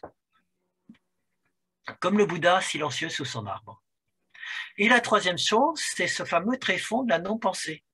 Les messages et les enseignements, parce qu'il y a quand même des messages et des enseignements dans le zen, ils doivent garder ce message paradoxal du silence.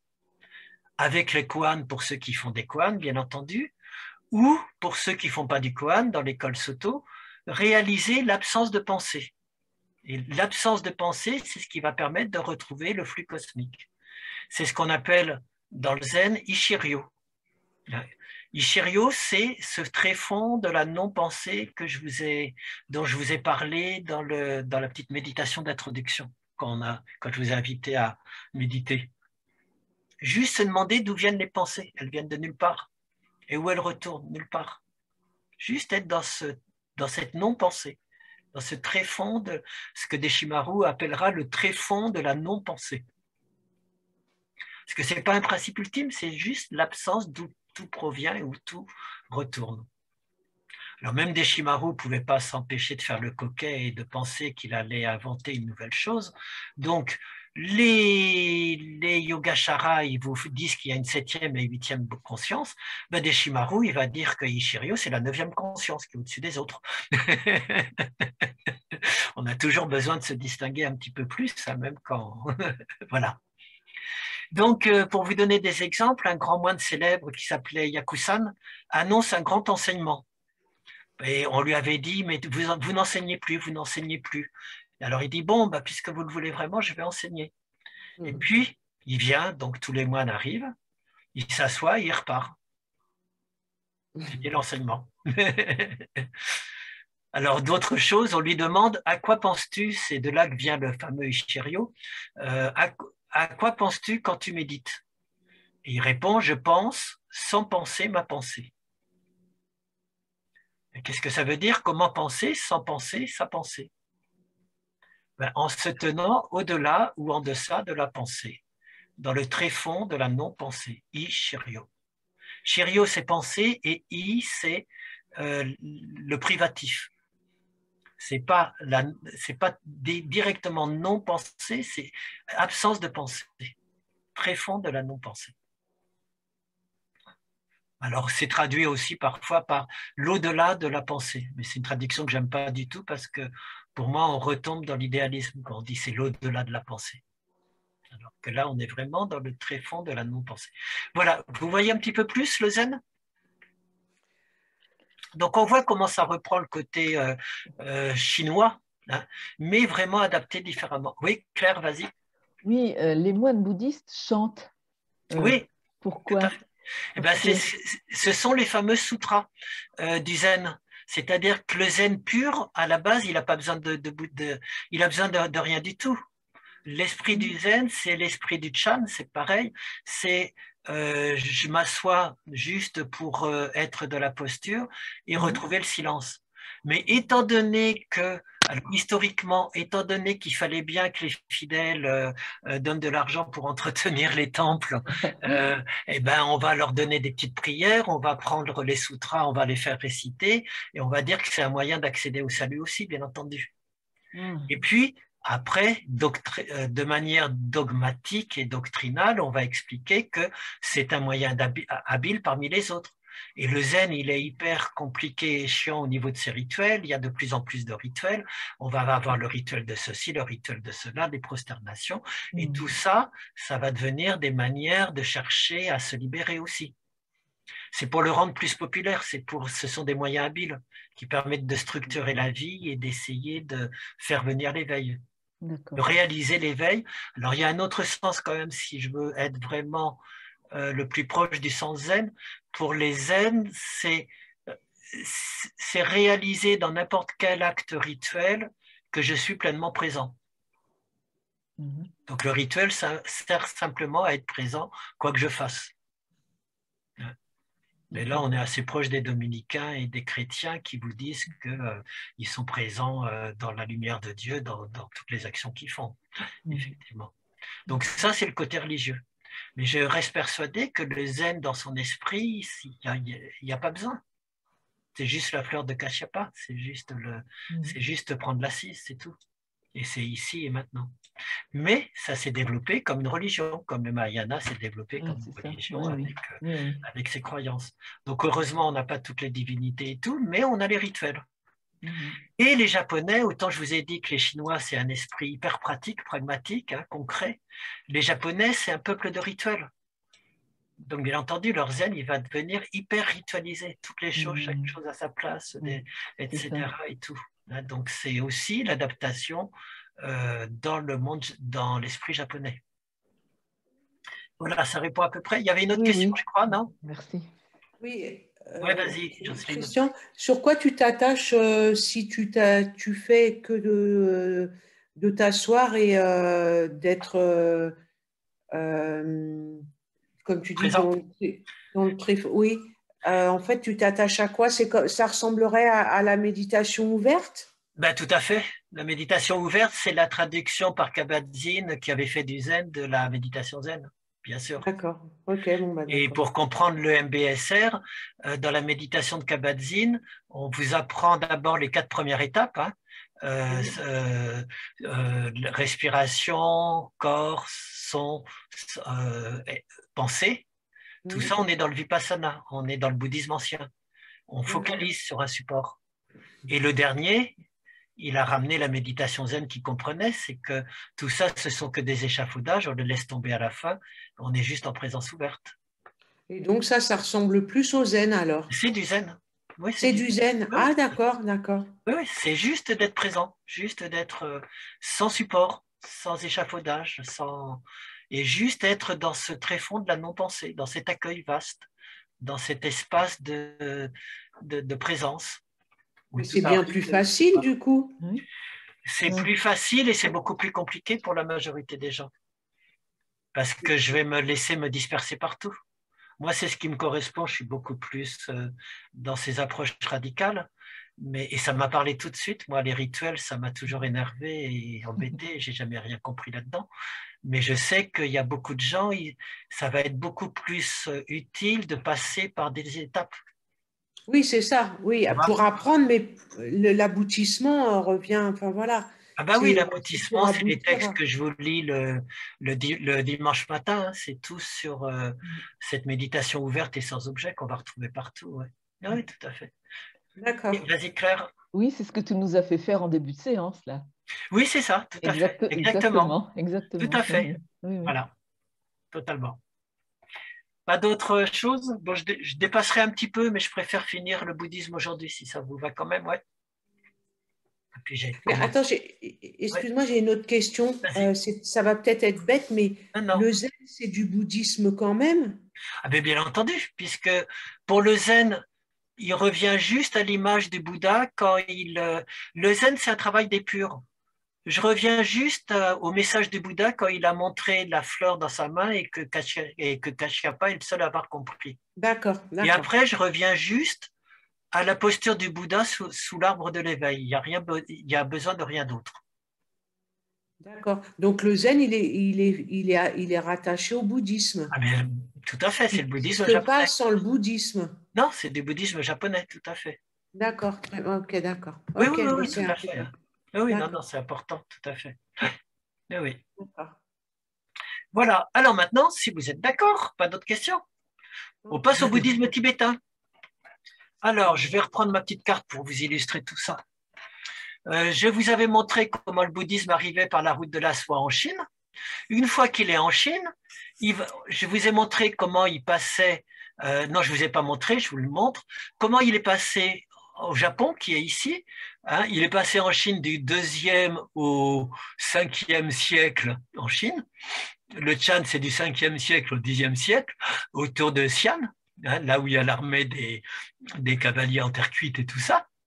Ah oui. Et c'est de là qu'il va passer au Japon à partir du 4e et surtout 6e, 7e siècle, qu'il arrive, alors d'abord la Corée du Sud, là je ne vous parlerai pas du bouddhisme coréen, mais il y a un bouddhisme coréen aussi, hein, une forme de zen coréen, si ça vous intéresse, il s'appelle le Seon, S-E-O-N, et là encore, ce qui est très amusant, c'est que Seon, c'est simplement la traduction en coréen du mot Chan chinois, qui veut dire méditer.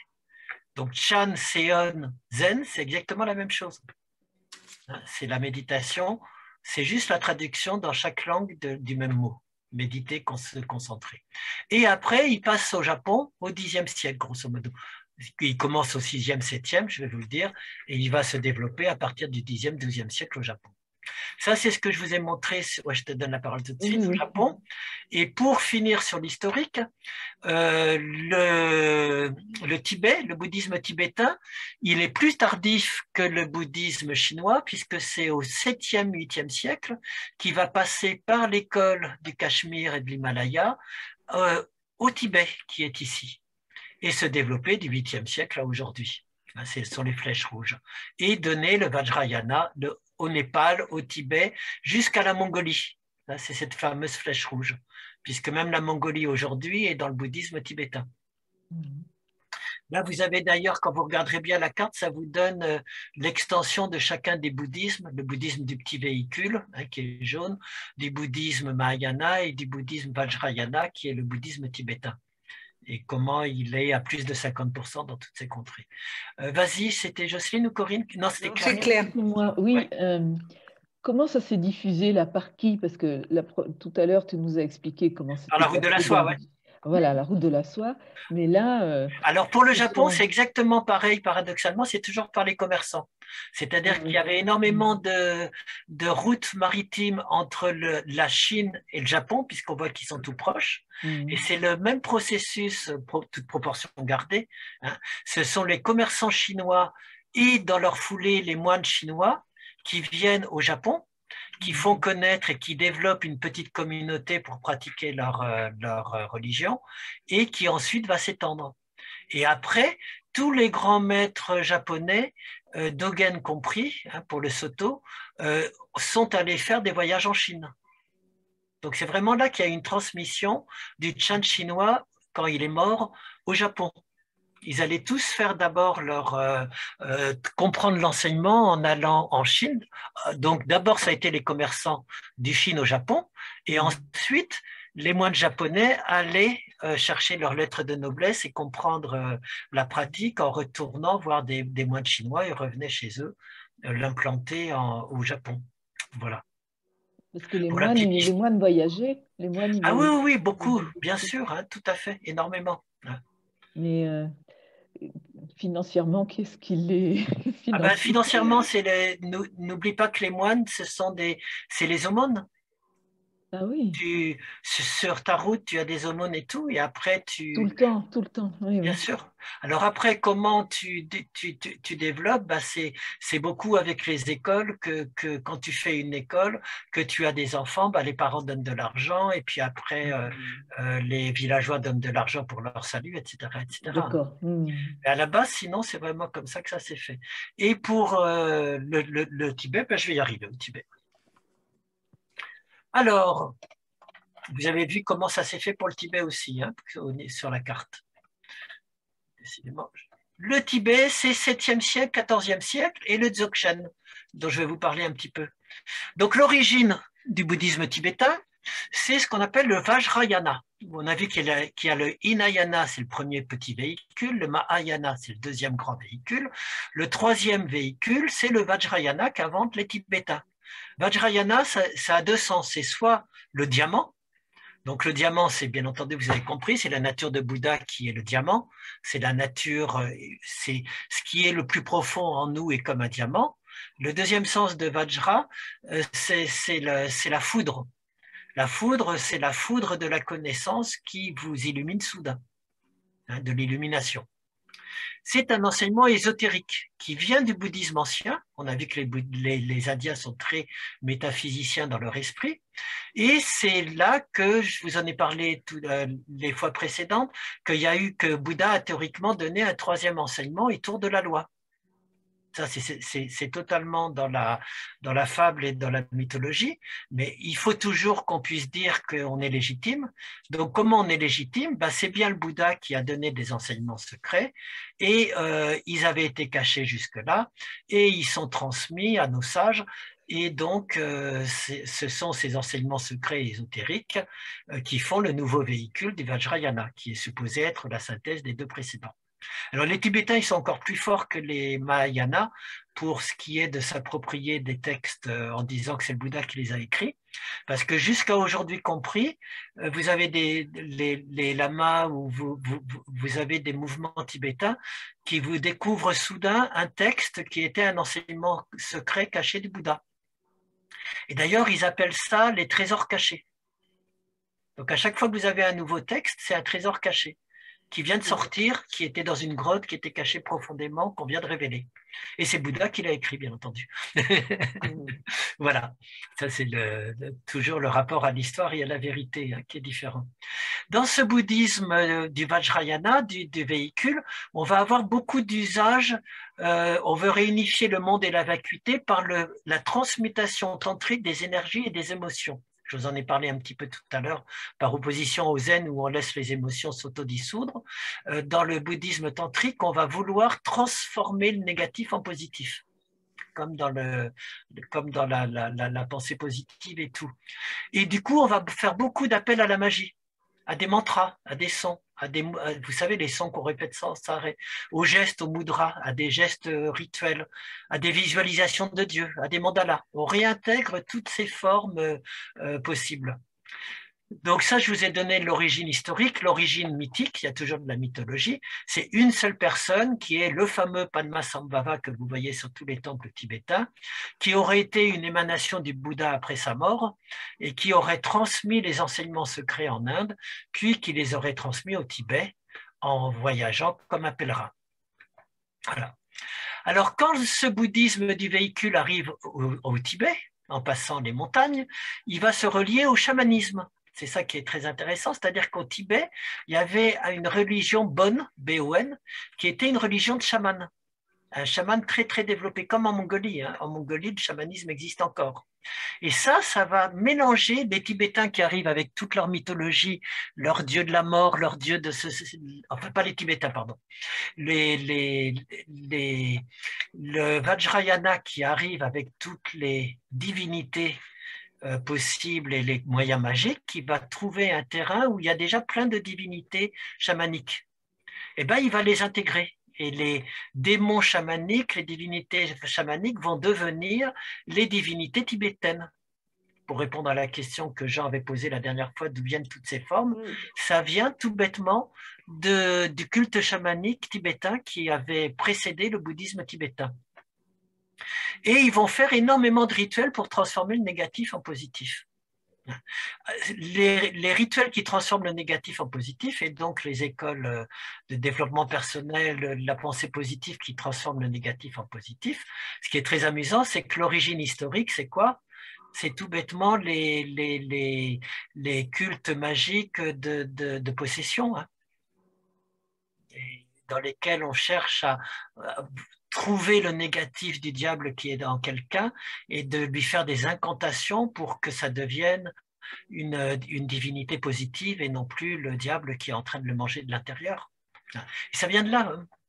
Tout simplement. Ça se voit vraiment quand on est au Tibet, encore aujourd'hui, quand il y a le théâtre sacré tibétain, c'est toujours des cultes de possession. Et au début, on voit les méchants démons, et puis ils deviennent à la fin des gentils bodhisattvas qu'on a réussi à transformer. Comme dans tout rituel de possession, de purification, etc. Voilà. Donc ça, c'est vraiment tibétain. Comment, à chaque fois que j'ai un problème, trouver l'antidote, comme disent les Tibétains. Il y a de la colère, je vais travailler sur la bienveillance. Il y a de la haine, je vais travailler sur l'amour. À chaque fois, essayer de trouver quel est l'antidote au poison que j'ai. Et comment transformer la passion négative en passion positive. Alors, pour faire bref, il y a 3 grandes écoles tibétaines, hein, si vous voulez un petit peu ne pas vous y perdre. Il y a les bonnets rouges, les bonnets noirs, les bonnets jaunes. C'est simple, vous n'avez qu'à regarder quel bonnet ils ont sur la tête, et puis ça vous permet de savoir qui ils sont, parce que c'est vraiment la couleur de leur bonnet. Les bonnets rouges, c'est ceux qu'on appelle les Nyingmapa. C'est les plus anciens, ils viennent du 8e siècle, c'est eux qui sont les plus proches du chamanisme et de la magie, effectivement, et c'est eux qui, comme par hasard, vont avoir la tradition de la folle sagesse, de personnages excentriques qui vont critiquer tout le système, toute la société, pour juste développer des comportements extrêmes qui permettent de lâcher l'ego. Comme le disait Kunleg, qui est un personnage que j'aime bien, qui est un représentant de cette folle sagesse. La folle sagesse consiste à nous accroître, à faire monter l'ego au niveau de l'absurdité, de la comédie et de la bizarrerie, pour nous lâcher brutalement. Ouais. Et d'un seul coup, l'ego craque quoi, avec ça. Donc ça, c'est les bonnets rouges. Les bonnets noirs, noirs parce qu'ils sont rasés et que donc le bonnet qu'on leur met, c'est leur nouvelle chevelure d'éveillé. Donc les bonnets noirs, ils mettent en avant l'expérience mystique directe. Le plus grand et le plus célèbre, c'est le poète Milarepa, que certains connaissent peut-être, hein, qui a vraiment des chants sublimes et qui est le premier poème et le premier récit autobiographique écrit à la première personne. Milarepa parle à la première personne. J'ai malheureusement pas le temps de vous le présenter, mais c'est vraiment très très beau, les 100 000 chants de Milarepa, je crois, ou les 1000 chants de Milarepa, ça s'appelle. Les troisièmes dont vous entendez parler, donc eux, ils apparaissent au 11e. Les troisièmes, c'est les bonnets jaunes. Les bonnets jaunes, qui est-ce que vous voyez avec un bonnet jaune ou orange sur la tête? Le Dalai Lama. Ouais. C'est ce qu'on appelle les Gelugpa. Ce sont les plus tardifs, hein, ils n'arrivent qu'au XIVe siècle. C'est un mouvement de réforme morale contre les deux précédents, avec un célibat, un retour moral au célibat, un retour au texte. On étudie beaucoup les textes alors que dans les précédents, c'était l'expérience directe qui comptait le plus, et on développe énormément la compassion et la bienveillance pour sauver tous les êtres. C'est ce bouddhisme tibétain qui va s'exporter en Occident sous forme soft après l'invasion chinoise du Tibet. Voilà, donc ça c'est vraiment les trois grands courants tibétains. Celui dont j'avais envie de vous parler un petit peu, c'est le Dzogchen, qui est une autre école. Dzogchen, ça veut dire la complétude, être complet. C'est fondé par Longchenpa au XVe siècle. C'est une voie tibétaine qui est assez proche du zen, dans le côté abrupt, qui va laisser tomber tous les artifices un petit peu magiques des Tibétains. Pourquoi c'est proche du zen? Parce qu'il prône comme le zen l'autodissolution spontanée des émotions et des passions. Ce n'est pas la peine de vouloir transformer les émotions négatives en positives, puisque les émotions, elles sont d'emblée impermanentes et évanescentes. Donc si je ne m'y accroche pas, elles vont s'autodissoudre toutes seules. Donc c'est un troisième état, plus loin. Alors on peut le faire simplement par une attente comme dans le zen subitiste. Et puis, on peut faire une voie progressive, c'est celle de Longchenpa dont je vous ai parlé, qui va prôner par exemple 6 ans d'études pour découvrir l'état fondamental avant de commencer à méditer. Donc, ça peut être une voie très, très gradualiste. Alors, les deux points clés du Dzogchen, c'est que pour réaliser que le nirvana et le samsara ne sont pas différents, la libération et le mode quotidien, on va pointer le point clé qui est comment à chaque instant, dans chaque instant présent, il y a une coémergence simultanée du monde phénoménal, de la vacuité de toute chose et de l'ego de celui qui le vit. Si je m'entraîne à être présent et vigilant à chaque instant à ce triple niveau, ma prise de conscience me libère immédiatement. Et à chaque instant, je peux être libéré. Si j'arrive à avoir une vigilance extrême sur les 3 niveaux simultanément. À chaque instant, voir qu'émerge un monde phénoménal qui est profondément vide, avec mon ego qui essaye de le capter. Et hop, du coup, ça s'autodissout. De voir le phénomène et sa vacuité en même temps. Et donc, si j'arrive à ça, l'esprit repose dans sa base, comme ils disent dans le Dzogchen. Il est rikpa, il est complet. Et dans le Dzogchen, c'est la pure lumière. Il est toujours lumineux et pure lumière dans le Dzogchen. C'est pour ça que je vous ai invité, après le tréfonds de la non-pensée, à voir s'il était soit lumineux, soit obscur et tout. Parce que ça, c'est vraiment les tendances Dzogchen qu'on a aussi chez les Tibétains. Hein. C'est d'associer l'état ultime ou la bouddhéité des êtres en une lumière pure en soi. Alors que pour le zen, on ne parlera jamais de lumière. Parce que pour le zen, parler de lumière, c'est déjà être dans la dualité et l'opposé à l'obscurité. Et donc, l'état ultime, il est ni lumineux ni obscur. Mais pour les Tibétains et le Dzogchen, c'est la pure lumière, effectivement. Et donc, y demeurer, c'est être Bouddha, libre d'illusion, d'attachement, puisqu'on se libère spontanément à chaque instant. Et ça vous explique les pratiques Dzogchen, pour ceux qui les connaissent ou qui en découvriront peut-être, c'est d'essayer d'être tout le temps ancré dans cette réalité ultime. Alors, ça peut même être énervant de temps en temps. On va avoir le regard, on ne va jamais le focaliser sur quelqu'un, on ne va jamais regarder quelqu'un en fixe. On a toujours le regard très large qui voit tout à la fois, de façon à ne pas focaliser, à être dans l'espace vaste. De la même manière, un truc typique pour vous montrer, si je vous faisais faire du Dzogchen là, je vous dirais, regardez tout de suite, là, tiens, on va le faire en 20 secondes, mais normalement ça prend 2 heures. Hein. Vous regardez un point, juste le coin du plafond au-dessus de vous, à droite. Donc vous essayez de voir ce point, et puis après ce point, vous allez petit à petit, quand vous le visualisez bien, vous l'agrandissez, vous l'agrandissez, vous l'agrandissez, jusqu'à ce qu'il inclue toute la pièce, et vous-même dans la pièce. Et là, vous avez un espace vaste. Et après, ce vaste espace, vous l'amenez juste dans votre regard. Et à chaque instant, dès que vous sentez que vous repartez dans le monde profane phénoménal, vous refixez le plafond, vous retrouvez votre espace vaste, vous le ramenez dans vos yeux et vous regardez le monde à partir de cet espace. Bon, ça prend du temps, hein, normalement, mais vous voyez le principe? C'est juste d'avoir des moyens de me fixer dans cette base de l'esprit vaste et d'y demeurer. Voilà, convoquer l'espace vide et infini en soi. Voilà, donc ça c'est le bouddhisme tibétain et Dzogchen. Dans les 5 dernières minutes, j'avais bien dit que j'allais dépasser d'un quart d'heure. Des questions sur les Tibétains et le Dzogchen? Donc vous voyez, c'est vraiment intéressant la floraison multiple du grand véhicule quand même. Mais il y a quand même un esprit de fond commun, mais qui va être très différent, très, très concret, sans aucun rituel dans le bouddhisme Chan chinois, très ritualisé après, mais en même temps très dénudé et très épuré dans le zen. Et puis très baroque, avec toutes les formes baroques dans le bouddhisme tibétain, hein, avec les exercices de transformation de soi, et à nouveau épuré dans le Dzogchen. Des questions? Ouais, vas-y, Jocelyne. Le micro. Le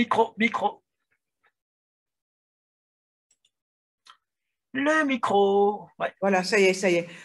En fait, si je comprends bien, enfin, c'est pas une question, mais c'est que la mouvance du bouddhisme, selon les pays, après, chacun en a fait un petit peu ce qu'il en a voulu, quoi. Mais tout à fait.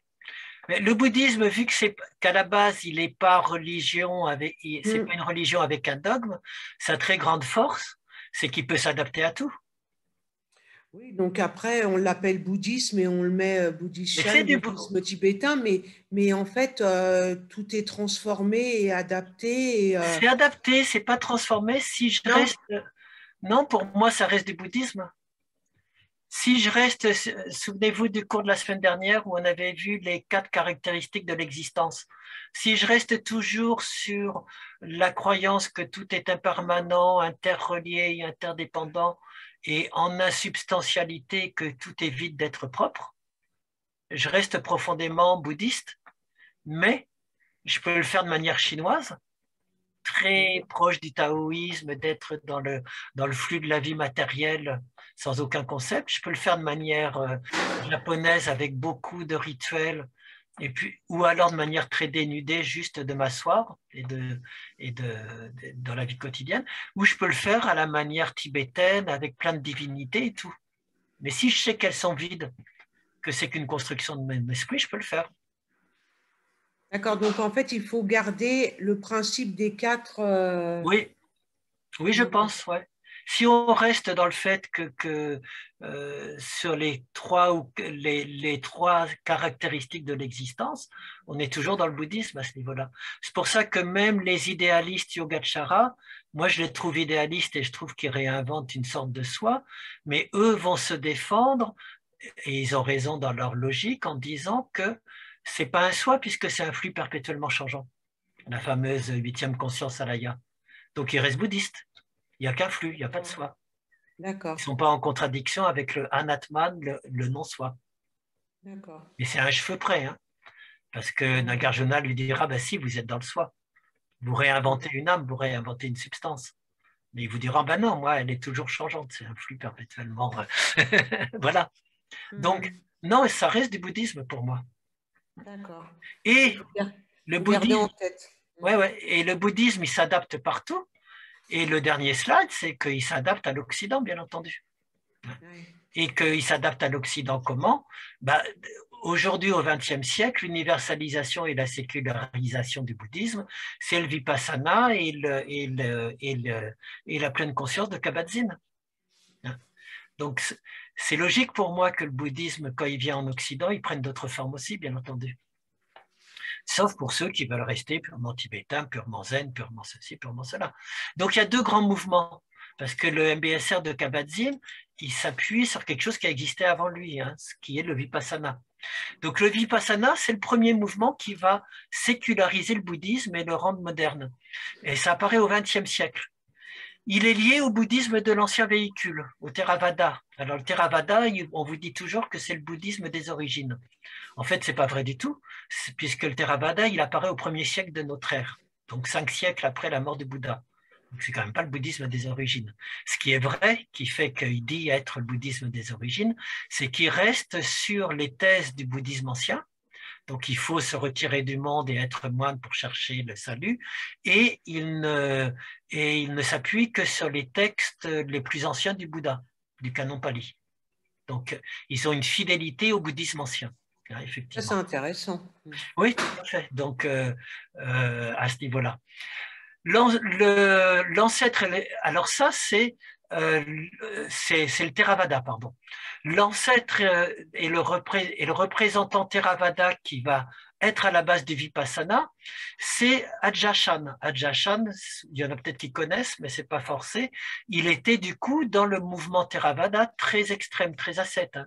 On mange une seule fois par jour, on dort sous un arbre, on médite face à un cadavre, etc. On retrouve toutes les traditions du bouddhisme ancien. Il revendique la technique Vipassana. Alors, Vipassana, il y a toujours une ambiguïté quand vous allez voir Vipassana dans le monde moderne, parce que c'est à la fois une technique de méditation, c'est simplement Samatha Vipassana, c'est à la base de la méditation bouddhiste. Samatha, ça veut dire c'est le recueillement, chercher le calme mental, et Vipassana, une fois que je suis calme, j'essaye de voir les choses comme elles sont, par une vision claire et intuitive, directe, immédiate. Ça, c'est Vipassana.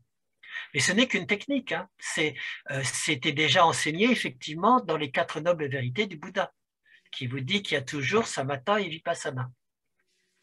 Et donc, dans ce bouddhisme ancien Theravada qui devient Vipassana, on va beaucoup favoriser l'introspection. Alors, je vous ai mis les 18, je ne vais pas vous embêter avec, mais c'est méditer perpétuellement sur la souffrance, la personnalité, l'aversion, le détachement, l'extinction, le renoncement, le déclin, la disparition.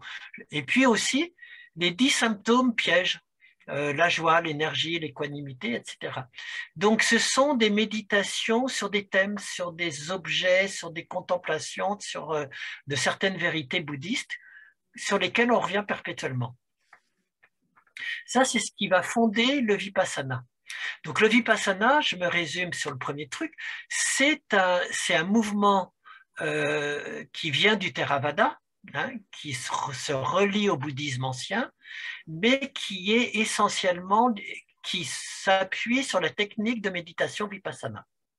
Après, ce qui se passe qui est très différent, c'est qu'on parle aussi historiquement du mouvement Vipassana. Terre d'éveil, c'est un centre Vipassana. Et là, on ne parle plus de la technique de méditation seulement, on parle de ce qui est devenu le Vipassana comme mouvement religieux et comme mouvement spirituel. Donc historiquement, il n'y a pas de Vipassana comme mouvement avant le XXe siècle. Il faut savoir que c'est extrêmement récent. Eux vous disent que, bien entendu, il vient du Bouddha, mais c'est faux. Historiquement, factuellement, ça apparaît au XXe siècle. Il n'y a pas un texte avant le XXe siècle qui vous parle d'un mouvement Vipassana. Ça apparaît en Birmanie. Et ça prône un retour aux sources de la sagesse bouddhiste. Mais c'était même très marqué par une lutte presque quasiment nationaliste contre les colonisateurs et l'influence de l'Occident. Ça apparaît en Birmanie pour revenir aux sources du bouddhisme ancien contre l'Occident et contre les colonisateurs. Donc c'est très amusant de voir que c'est eux qui sont devenus le bouddhisme le plus répandu de manière moderne en Occident maintenant. Le premier fondateur du Vipassana moderne, c'est U Ba Khin, qui est nommé au gouvernement à l'indépendance. C'est uniquement en 1905 qu'on voit le premier centre de méditation Vipassana fondé pour des laïcs. Et c'est lui qui invente cette première manière de donner un enseignement laïcisé, moderne, pour rappeler les racines bouddhistes du pays, en s'appuyant que sur un discours rationnel. C'est lui qui fonde la première sécularisation du bouddhisme. Goenka, que certains connaissent peut-être, hein, qui est encore plus récent, il va séculariser cette tradition et à partir de 1969 inventer une nouvelle méthode. Il vous dit que c'est la méthode du Bouddha, c'est pas vrai du tout, c'est la méthode qu'il invente qui reprend des principes du Bouddha ancien. Alors, et lui aussi, il va faire un enseignement quasi laïque, en rendant la leçon du Bouddha accessible à tous, quelle que soit sa religion ou son absence de religion. Donc, il va revendiquer un aspect universel et rationnel. C'est le premier à revendiquer un éclairage scientifique, à dire que le message qu'il donne, il n'est pas spécifiquement bouddhiste, il se retrouve dans toutes les religions et il peut se prouver par la science. Il va d'ailleurs parler beaucoup de physique quantique, il est très intéressant à ce niveau-là. Et il va faire des centres de méditation où on médite ensemble, avec des méditations guidées, parfois effectivement aussi. Et il va inventer une méthode courte et extrêmement intensive. C'est la fameuse méthode Goenka dont vous avez peut-être entendu parler. Ça se passe sur 10 jours avec très peu de sommeil. Hein, il y a des privations de sommeil. C'est centré quasiment exclusivement sur le souffle, les sensations corporelles, le body scan. Je répète ça sans arrêt, sans arrêt, sans arrêt, quand je médite avec les autres, quand je suis dans mon lit, quand je marche, etc. Jusqu'à atteindre cette fameuse autodissolution des phénomènes et le lâcher de l'ego. C'est une discipline extrêmement dure, à la limite sectaire. Hein. Il faut savoir que le mouvement Goenka a été pointé comme secte par le mouvement contre les sectes, là. Parce que moi, je suis entre les deux. Moi, je ne le recommande jamais aux gens, parce que je sais que c'est extrêmement dur, hein, et qu'il faut être bien armé caractériellement pour le supporter. Et puis que c'est à la limite de la dépersonnalisation des sectes, hein, quand on vous empêche de manger, de dormir, que vous ne mangez pas, que vous répétez perpétuellement, on est quand même assez proche de la dépersonnalisation. Donc, mais ceci dit, c'est une voie qui peut correspondre. Mais je dis toujours aux gens, faites attention, c'est extrêmement dur et strict. Voilà. Mais donc, c'est lui qui va être le premier à vraiment développer un côté et un discours non spécifiquement bouddhiste, universel, rationnel, scientifique, sur la méditation. Et ensuite, ce qui va se passer, c'est que ce Vipassana d'U Ba Khin et de Goenka va être exporté chez les Américains, chez les Anglo-Saxons, dont Jacques Canfield, dont vous avez entendu parler, et en France, Terre d'éveil, qui est à la base fondée par les Anglo-Saxons, où on va proposer cette fois-ci des méditations beaucoup plus assouplies et modernes. Au début purement laïque et avec, si vous faites des retraites dans leur monastère, des retraites plus poussées et plus bouddhistes après. Mais eux, ils n'ont pas du tout le côté très, très strict, très dur de Goenka, mais ce sont les premiers, effectivement, avant Kabat-Zinn, le Vipassana, à avoir laïcisé et sécularisé le bouddhisme. Kabat-Zinn, il va aller plus loin, hein, mais il profite de cette tendance qui a été faite avant lui, hein, en accentuant cette laïcisation et cette universalisation du bouddhisme, en faisant encore plus appel que le Vipassana à la science, aux exercices scientifiques, et en abandonnant tout discours religieux. Quand vous suivez le Vipassana, on ne vous donne pas un mot bouddhiste. Donc, on ne parle pas du tout du bouddhisme dans les cours de Kabat-Zinn. Ils sont axés sur le stress, sur l'instant présent, très proche du développement personnel. Mais il faut que vous sachiez que la structure du MBSR, quand on est instructeur, on apprend comment elle est basée sur les 4 nobles vérités. C'est un déploiement des 4 nobles vérités sans jamais le dire. Pour vous dire un exemple, stress, le premier cours sur pourquoi je suis là, quelles sont mes souffrances, et le deuxième cours sur les obstacles que j'ai, hein, c'est tout bêtement la première noble vérité, c'est dukkha, c'est la souffrance, c'est de se confronter à la souffrance. Et puis après, dans les expériences agréables, ben, c'est Tana, c'est la soif, vouloir que ça perdure. Et puis après, je pourrais vous faire ça sur... Donc c'est un décalque à la fois d'un sutra bouddhiste qui s'appelle le Satipatthana Sutra et des 4 nobles vérités chapeautées à la fin par le zen. Mais on ne le dit jamais. Mais c'est là qui pousse la laïcisation et la sécularisation à l'extrême, hein, effectivement. Si vous voulez savoir tout ça, petite page de publicité, c'est le cours d'approfondissement de la pleine conscience que je fais l'hiver, où on essaye de voir justement qu'est-ce qui se cache derrière et quels sont tous ces soubassements. Et ça, Claire le sait très, et Jocelyne le savent très bien. Ça vous parle à peu près, là? Jocelyne et Claire? Oui, oui, oui, tout à fait.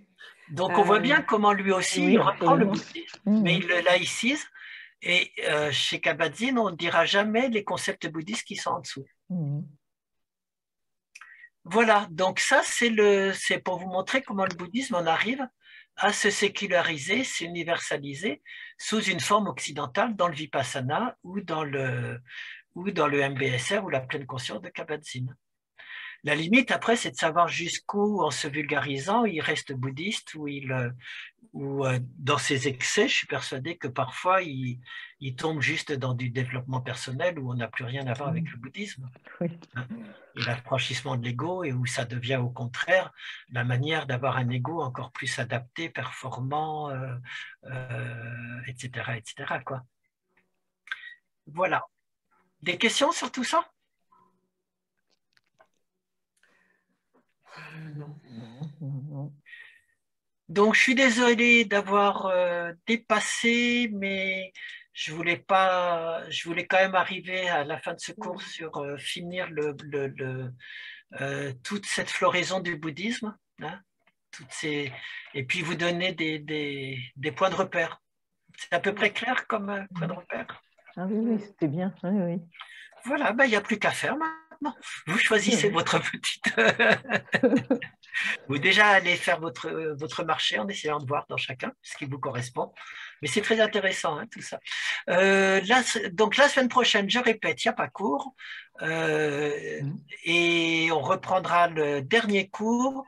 Et ben, on va voir que après le développement du Mahayana, pour vous donner un petit teasing, comme on dit, hein, une petite envie d'aller au prochain cours, et ben, l'hindouisme, il va encore répondre. Et il va inventer une nouvelle réponse qu'on appelle le Vedanta avec Shankara, qui après va se développer avec les mystiques shivaïstes et vishnouistes, et qui amènera, j'essaierai d'aller jusqu'aux sages hindous qui ont été jusqu'au XXe siècle, qui en sont les représentants, Sri Aurobindo, Ramakrishna, etc. Voilà. J'ai juste une question, Ouais. excuse-moi. Quel est le bouddhisme qui est le plus important Alors, actuellement? c'est une question intéressante. Je vous remercie de l'avoir posée. C'est à vérifier. Moi, je pense que le bouddhisme le plus intéressant actuellement, alors là, je reviens sur la carte hein, où on le voit. Moi, j'aurais tendance à... Ben, ça dépend géographiquement. Toute l'Asie du Sud-Est, toute cette partie de l'Asie du Sud-Est que je vous montre, là, jaune et orange et là, c'est le bouddhisme du petit véhicule. C'est le Hinayana et le Theravada, et c'est le Theravada qui est le plus important. Le Japon, c'est vraiment une petite chose, hein, c'est le zen. Et le zen, il est quand même pas le plus important en Occident actuellement, parce qu'il est assez abrupt et radical. Hein. Donc, le deuxième très important, c'est le bouddhisme tibétain. Mais ça, le bouddhisme tibétain, il n'existe plus au Tibet ni en Mongolie, ou enfin très peu en Mongolie, et c'est en Occident qu'il s'est énormément développé. Donc par zone géographique, j'aurais tendance à dire qu'en Asie du Sud-Est, vous retrouvez tout le bouddhisme Theravada de l'origine, mais transformé en religion, bien entendu, populaire. En Occident, vous allez retrouver tout le bouddhisme tibétain, plus le nouveau bouddhisme vipassana et mindfulness, sous une forme laïque. Et chacun va s'excommunier allègrement en disant que les Tibétains vont dire que les vipassana et surtout la mindfulness trahissent le bouddhisme, etc. quoi. Ouais, Claire, tu avais une question. Oui, oui. En Afrique et en Océanie, il n'y a pas du tout de bouddhiste. Il est beaucoup moins développé. Il est très développé aux États-Unis, hein, très Oui, développé oui, en Europe aussi. Mais parfaitement. effectivement, en Afrique, il s'est beaucoup moins développé, hein, totalement. Oui, oui, c'est vrai. Voilà. Donc, cette carte, vous pouvez revenir dessus, elle est intéressante. Parce que vous voyez même ceux qui sont allés à Angkor ou tout, comment le bouddhisme est arrivé à Angkor ou dans toutes les régions. Numériquement, c'est en Asie qu'il y en a le plus des bouddhistes. Ah ben oui, tout à fait, bien sûr. L'Asie du Sud-Est, Ça se comprend, oui, c'était oui. vraiment l'Inde, ça a disparu d'Inde, c'est allé en Chine, et après, ça s'est Mm. répandu dans toute l'Asie du Sud-Est. Oui, Mm. ouais, ouais, totalement. Voilà. Dernière question? Non. Non, merci. Bien, ben je vous remercie. Je vous souhaite, Merci à toi, Christian. je vous souhaite une bonne soirée. Merci. Et à dans 15 jours. À toi aussi. Bien. Bonne soirée à Bon, tous. dans Au 15 jours, revoir. j'essayerai, alors juste une petite, dans 15 jours, j'essayerai qu'on ait une petite, je ferai qu'une demi-heure, 1 heure, je vais essayer pour une fois d'être court, parce que j'aimerais bien qu'après on fasse des échanges sur tout ce que vous avez à dire sur l'ensemble des 8, donc on gardera au moins une demi-heure de discussion. Donc, si vous pouvez venir en présentiel Zoom plutôt que, je vais appeler ça le Zoom présentiel parce qu'il y a le Zoom où je vois pas les gens. Donc, si vous pouvez faire du Zoom présentiel la semaine prochaine, ce serait, dans 15 jours, ce serait bien, ça permettrait de discuter en même temps. Voilà. Allez, au revoir. À bientôt. Bonne soirée. Au revoir et merci. Au revoir. Au revoir. Bonsoir.